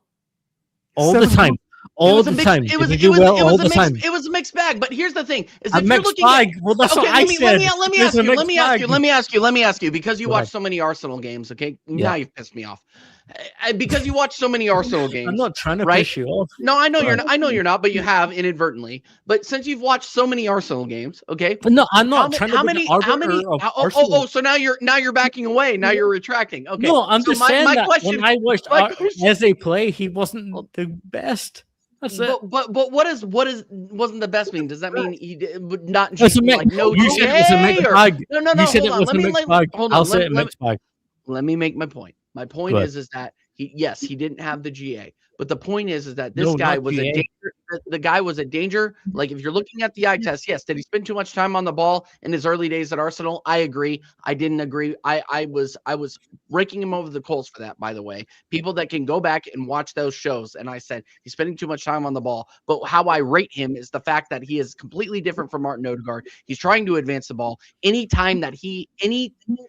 amount of time that he hasn't, that he's in the within 5 yards of the box, he's gonna shoot. If he's in the box, he's gonna shoot, and that is where we were lacking that from Martin Odegaard. Odegaard would be like, "Oh my God, I don't have a chance. I'm gonna pass it back. I'm gonna freaking pass it back 5 yards and play U-shaped football." That's the difference. And that's why I say, and I think a lot of people in the chat would agree with me, is that we do not win this. We do not win this trophy without Eberechi Eze. Period. 100% facts. Period.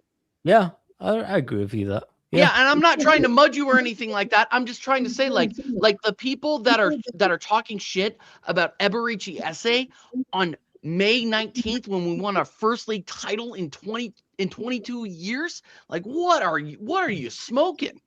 And can I have some? Because you're on another reality. I agree with what you're saying, but I agree with what you said. Mixed bag from his start, right? You would say that from him starting out, it was a mixed bag, right, TJ? I mean, yeah, but that's what you said. You said mixed bag. I'm just saying. I agree. What you said. I agree, and I agree. I'm not going to back away from that. But you could say that about any team that's betting into another Premier League team. Like, no, a lot we're of people, talking about Eze. Don't pivot away. Don't pivot. We're talking about Eze. You're pivoting away from Eze. We're talking about Eze when he started was a mixed bag. You get some good, some bad. I agree with that. Okay, that's all I'm saying. That's all I was saying. I agree with that, but a lot of people like say, "Oh yeah, he was a mixed bag, like he was bad." Like, yeah, of course, but you could see the potential. That's all I was saying. Oh yeah, sure. I don't think it was ever bad. Big up Kyle Walsh. Kyle Walsh. All right, Kyle Walsh. I'm going to tell you. Thankfully, we were wrong. Right? We could say that we were wrong. Was Kyle right? No, Kyle wasn't right. No, he didn't say we're going to win anything out of this. He said we weren't going to win anything out of this manager, but thank God he was wrong. We're all happy about that. I've been saying it since day one that I did not want this Arteta to be manager of Arsenal Football Club. And I say that we win nothing under this manager. And tonight, I have been proved wrong. And I am so delighted. I am 40 years supporting this club. And for me, I have one child, and she's 16. And at the final whistle tonight, I grabbed my daughter. Yeah. I celebrated holding my daughter with tears coming out my eyes. And she looking at me saying, "Dad, I'm so happy for you." Now, my missus was rushed to hospital this morning. She's a very, very sick woman. And she has lupus and Sjogren's and Graves' disease, and she's not in a good state. And she's been asleep most of the day, no energy, no nothing. And tonight at 9:30, she texts my phone. And what did she say on that phone? A woman that's in a bad state health-wise in hospital, hooked up to machines. And she sent me a message, and she said, "Kyle, I am absolutely delighted for you that Arsenal won the league." That's a woman that's on her sickbed. And that made me cry like a child. That's what Arsenal Football Club is to me. And for me to witness us lift up that league, or not lift it up, but to win it tonight. I'm an emotional wreck here tonight. Yeah. And I just wanted to jump on. I saw you were live. And I just wanted to jump on because I think it's important to say just a few things, and then I'm going to leave us. And that is big up, lad. Big up to those two men up over me on the screen. I have met these men years ago. I've met a lot of lads on YouTube. that I call friends of mine. And we've all been on this journey together. And we're here now on top of the mountain. 22 years later, we have lifted up the league title on next Sunday. And hopefully we can go on and win the Champions League. And it's great to meet men like these lads here. And big up to every single one of us. Tonight, I have no words. I am going in for surgery tomorrow morning. I'm getting my leg operated on. My missus is in hospital in a bad state. And I am just sitting here. I can't even describe what I'm feeling right now. This club is everything to me. And the excitement, the emotion, everything that I've gone through was unbelievable. But I'd just like to say, Thanks, Kyle. I'm going to go because I can't speak for long because I'm just breaking down here all night and I won't fucking break down again here. So I just want to say good night to you all. Big up to you all. I love you, brother. See you again, mate. I love you, brother. Bro. Prayers for you and your family, brother. No. Yeah, That's lovely. Fucking guy, man. Pick up. Been here since day one. This guy, Jesus. Fuck. You know what? Here's the thing. We need some comical fucking relief here. Hold on. Good luck to you in the next round as well. We'll see who you guys draw. But I was supporting Arsenal yesterday, and it's Arsenal. Arsenal FC. We're by far. Let's get this fraud off the screen. No, yeah. Wow. That's lovely. If that's all you need to know about the history of this channel and the history of Arsenal YouTube for me, that's that guy at the beginning. And yeah, that's beautiful. Prayers to him and his family and him and his wife. Okay. Yep. Yeah, I can't imagine what he's going through right now. Yeah, he's. I think he was Irish too. Big up, lad. Every time. Yeah, no, he's the my man. guy.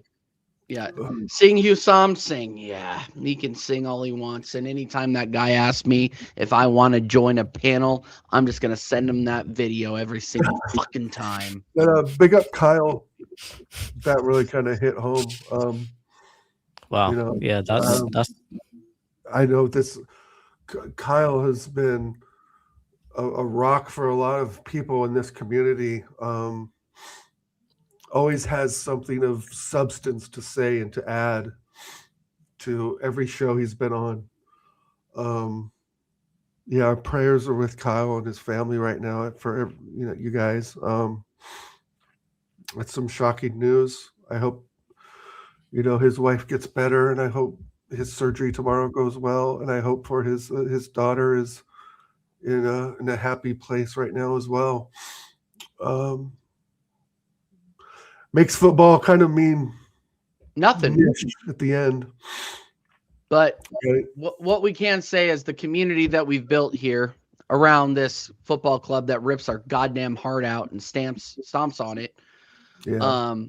It means you hear that, and not to get all freaking public address announcer on you or anything like that, is that the community you built on the journey on the way here means a ton. Like I'm not turning the camera to me, but Dal, all the shit that I've gone through the last couple of years.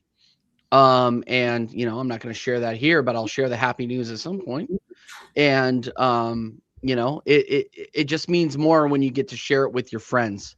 And we will pray for, and I'm not really a religious guy, but we will pray and we will have our thoughts with Kyle and his family the entire time. And he's just one of those guys that was here supporting me, supporting Dal, supporting, freaking all the people that the entire community here. So, Arsenal, he's a rock in the Arsenal community. Yep. Absolutely. Absolutely. Right. There's no other person who's been so vocal and emotional for this club, where he's talked about breaking televisions and arguments with his wife. I've seen him break a television in a group app once. Right, and arguments he's had with talking about missing his daughter's birthday and so forth because of Arsenal Football Club. So big up to you, Kyle. Every single time, our prayers are with you and your family at this moment. And I'm glad that today you were able to share the excitement and the joy and the sorrow all in once. I can't imagine what you're going through. And so I think I speak for all of us when you know, you will get through this because you're a very strong human being, even though we've never met in person. But knowing you now for the last 4.5, 5 years, like I said earlier in the show too, is that I feel like there's more of a bond even with a lot of our friends here in the chat, and of course with you, TJ, and even with our friend Spooby here, that my Loser. friend... What a loser. What a fucking loser. What the fuck? What did I do? What I do? I've grown up with in real life, you know, I don't have the bond with some of like I do with a lot of our Arsenal community friends, even our football friends overall. So thanks for sharing, Kyle. Hope Yeah, pick up Kyle every time, Yeah, bro. big up Kyle. I hope you're actually, doing well. yeah, actually, you know what? And let's pivot to this because I am completely uneducated on this. On the humorous side, Southampton eliminated from the EFL playoffs. Remember their tweet after they beat us in the FA Cup? Hand of Arsenal, wonderful tweet today. Is that true? Our whole city just going through? Yeah. What does that mean? Southampton were caught spying on other teams. Yeah, And- no, and they I were- heard about that, but I didn't think that it was going to go down that quickly to where like, oh yeah, they would have to forfeit him. Our Yeah, whole they city- kicked them off the our whole- playoffs. Well, no, but whole city I thought whole city were going up against Southampton. Yeah, they three teams coming no. up. Southampton beat Hull City in the before, and then Southampton got caught fucking spying on people, dressing up as fucking staff members and recording their fucking training. They got a promotion league playoff final on the 23rd against Southampton. So are they not playing that? No, Southampton aren't playing that. They got They're kicked out. eliminated. So whole city are going to the Prem? No, Hull City are no. Hull City are the team that beat the team that Southampton beat are going to the playoffs. Oh, are going to the playoff. Okay, cool. Okay, against okay. Hull City. So they're going up against Middlesbrough then. Middlesbrough versus Hull City Yes. at Wembley. Yes. Okay, So got it. the only got team it. right now, Spooby, confirmed for the promotion is Coventry. Coventry and fucking 100%. Ipswich. Ed Ipswich. Sheeran FC. Oh, boy. Ed Sheeran Okay. FC are coming back. Millwall are out of it because they lost to Hull. Yep. Okay, that's unfortunate. I was hoping Millwall would be the team. I know. They Hull City came alive at the right time. So I also They heard were dead in the water there for about 6 or I 7 also games heard towards the end a of the rumor season. today that there will be there's a judgment very, very near for the Man City 115 charge. Ah, They're not. how They're not. often They're do, going to get. how they're gonna often get do away we with it. hear They're that? gonna get- How yeah, they're gonna often get do away we with hear it. that? They're gonna get away with it. Now that Pep is gone, No, I they're think gonna get Man away City with are it. looking to accept. So their did you? fate in a way. So Dal, did you hear about the fact that the Premier League is now going to discuss settlements for financial breaches instead of assigning a third party to assess punishment? They're just going to negotiate with the offending club. Bullshit. No, that's not bullshit. They are No, going but to. Wait, Warren. Explain that to me. Sorry. So the way that it goes now is that, and I read a tweet on this morning, and don't necessarily, and chat, help me out here. All 10 of you that are still in here, big up everybody who are sticking with our freaking celebratory drunk goddamn asses here. Okay, I can only speak for me, but what I read today was that there is no longer going to be a third party regulatory committee that assesses punishment for people that violate fair play rules, right? Or for teams that violate fair play rules. What I read was that they will go to an arbitrator essentially, and they will negotiate a punishment for financial fair play rule violations. What? I read that today.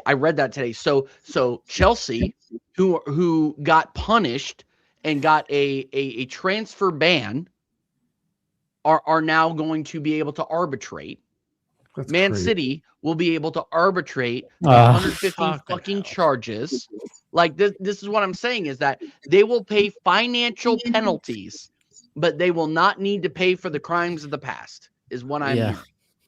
And that, So the people, so teams that did it the right way, like Liverpool, like fucking, like Liverpool, not like Tottenham, but like Tottenham, like Man United, who have been going by the rules, and Arsenal, who have been going by the rules, will not. Oh yeah, no, they're just going to pay a financial penalty. They're just going to pay a fine, and that'll be it. No points deductions. No points deductions. No nothing. Yeah. So yeah, of course. Like, listen, like the FA right now is in shambles, and until they deal with that Man City 115, like, who cares what they have? Like, right. And we've been saying from the beginning that it was never going to be a thing. Like, it was never going to be a realistic. It's crazy. There's too much money involved. There's too much money. Right. That's what it comes down to. Like, do people not realize that it's about Yeah. money? Like, what they're going to punish City? They're going to put them down a league? No, they're not. They're going to deduct them points at most, and that's it. Yeah, That's and all they're gonna do. even I don't even think they're going to deduct points. To be honest with you, I think they're going to I don't think they're going to do shit. No, because arbitration, they can talk their way out of it. They can say, please don't deduct points, but we'll take any financial burden because they can afford to, number one. Yeah, because because of the Saudi state. They're like, they won't need to worry about it. Do not deduct points, and they can argue that in their briefing. Yeah. I know, it's dumb. I know. It's just like the cheaters get away with it every time. We play by the rules, and we get punished practically because, I mean, I think cities should be stripped of some titles. It'll never happen, Dal. No, it'll never of course happen. not. No, the good guys lose out in the end. But but you know what happened? You know what happened today though, because we're gonna wrap up. You know what happened today though? We won the fucking Arsenal league, brother. won the fucking league. Is that what happened? That is crazy though. It is. It's crazy you guys won the league. It is. I don't think it's that crazy, to be honest with you. I really don't. It think is. It's that crazy. After everything you've been through, after the leagues before, where you could have won it and you didn't, and that's true. That's true. That's true. Yeah, it's insane. You guys have to celebrate it. Arsenal fans have to celebrate it. Come on, I'm a United fan, but don't do the whole Arteta. Who cares about Arteta? Just you won the league and just celebrate it. Right. That's because it. At the end of the day, well, I just think is that I 100% sweet what you're saying. I think it's just celebrating it. Come June 1st, when the transfer window opens, there's going to be a lot of moving and shaking, I think, in the league. Obviously, Liverpool might be a little bit, financially strapped because they spent $500 million on two players, right? So 450 million, whatever the number is. Yeah. But I do think, Smoothie, that out of, again, like I said before, out of our rivals, the base of our rivals, I think you guys are poised to be really, really competing. Even if it won't be for the long term with Carrick. Don't even think about Oregon. Don't think about it. You just won the league. Why are you thinking about it? I'm already thinking about the next season because Enjoy the win. Enjoy the win. I'm enjoying it. I'm enjoying talking about the win, Dal. Please don't do this to me, Dal. Right, I will log off because it is 6:00 almost my time, and I have two boys that got home from school I haven't even seen yet, and one I got to get to guitar practice. Exactly. Go and say hi to your boys. Big up every single time, my guy. Thanks for hopping on. And paying heed. And big up Hugo. Big up Kyle Walsh, Gunner TV every single time. Prayers for your family. 100%. Big up Don C. Big up Connor, who has been here from day fucking one. And big up everybody who's been here from day one. Including that fucking fraud flawless, including Logic, including all this. No, don't ever back him. Don't ever big him up ever on this channel ever. No, I'm just joking. I can't pick up Flawless. No, you can if you want. It's fine. Okay. That's good. You think what I say here is bad? Just watch our group chat. Big up Steps. He says, "Love boys. What do we think of Tottenham?" Of course, we say shit. Thank you very, very much for the super chat, Faux Steps. Guys, we are gonna end the fucking stream here. Smash the likes, subscribe to the channel, get the stream up to 65 likes. I think we hit 60, but go and get the stream up to 65 likes. Big up Arsenal. Thank you very, very much for fucking doing what we finally asked you to do. Arsenal are the 2025-26 Premier League champions. Now go win us a fucking Champions League. Let's go. Come on. Big up Arteta. Big up. You don't know. You're not God. You don't have the answers. You don't have the answers, Connor. You don't have the answers. Let's just say that. You don't have the answers.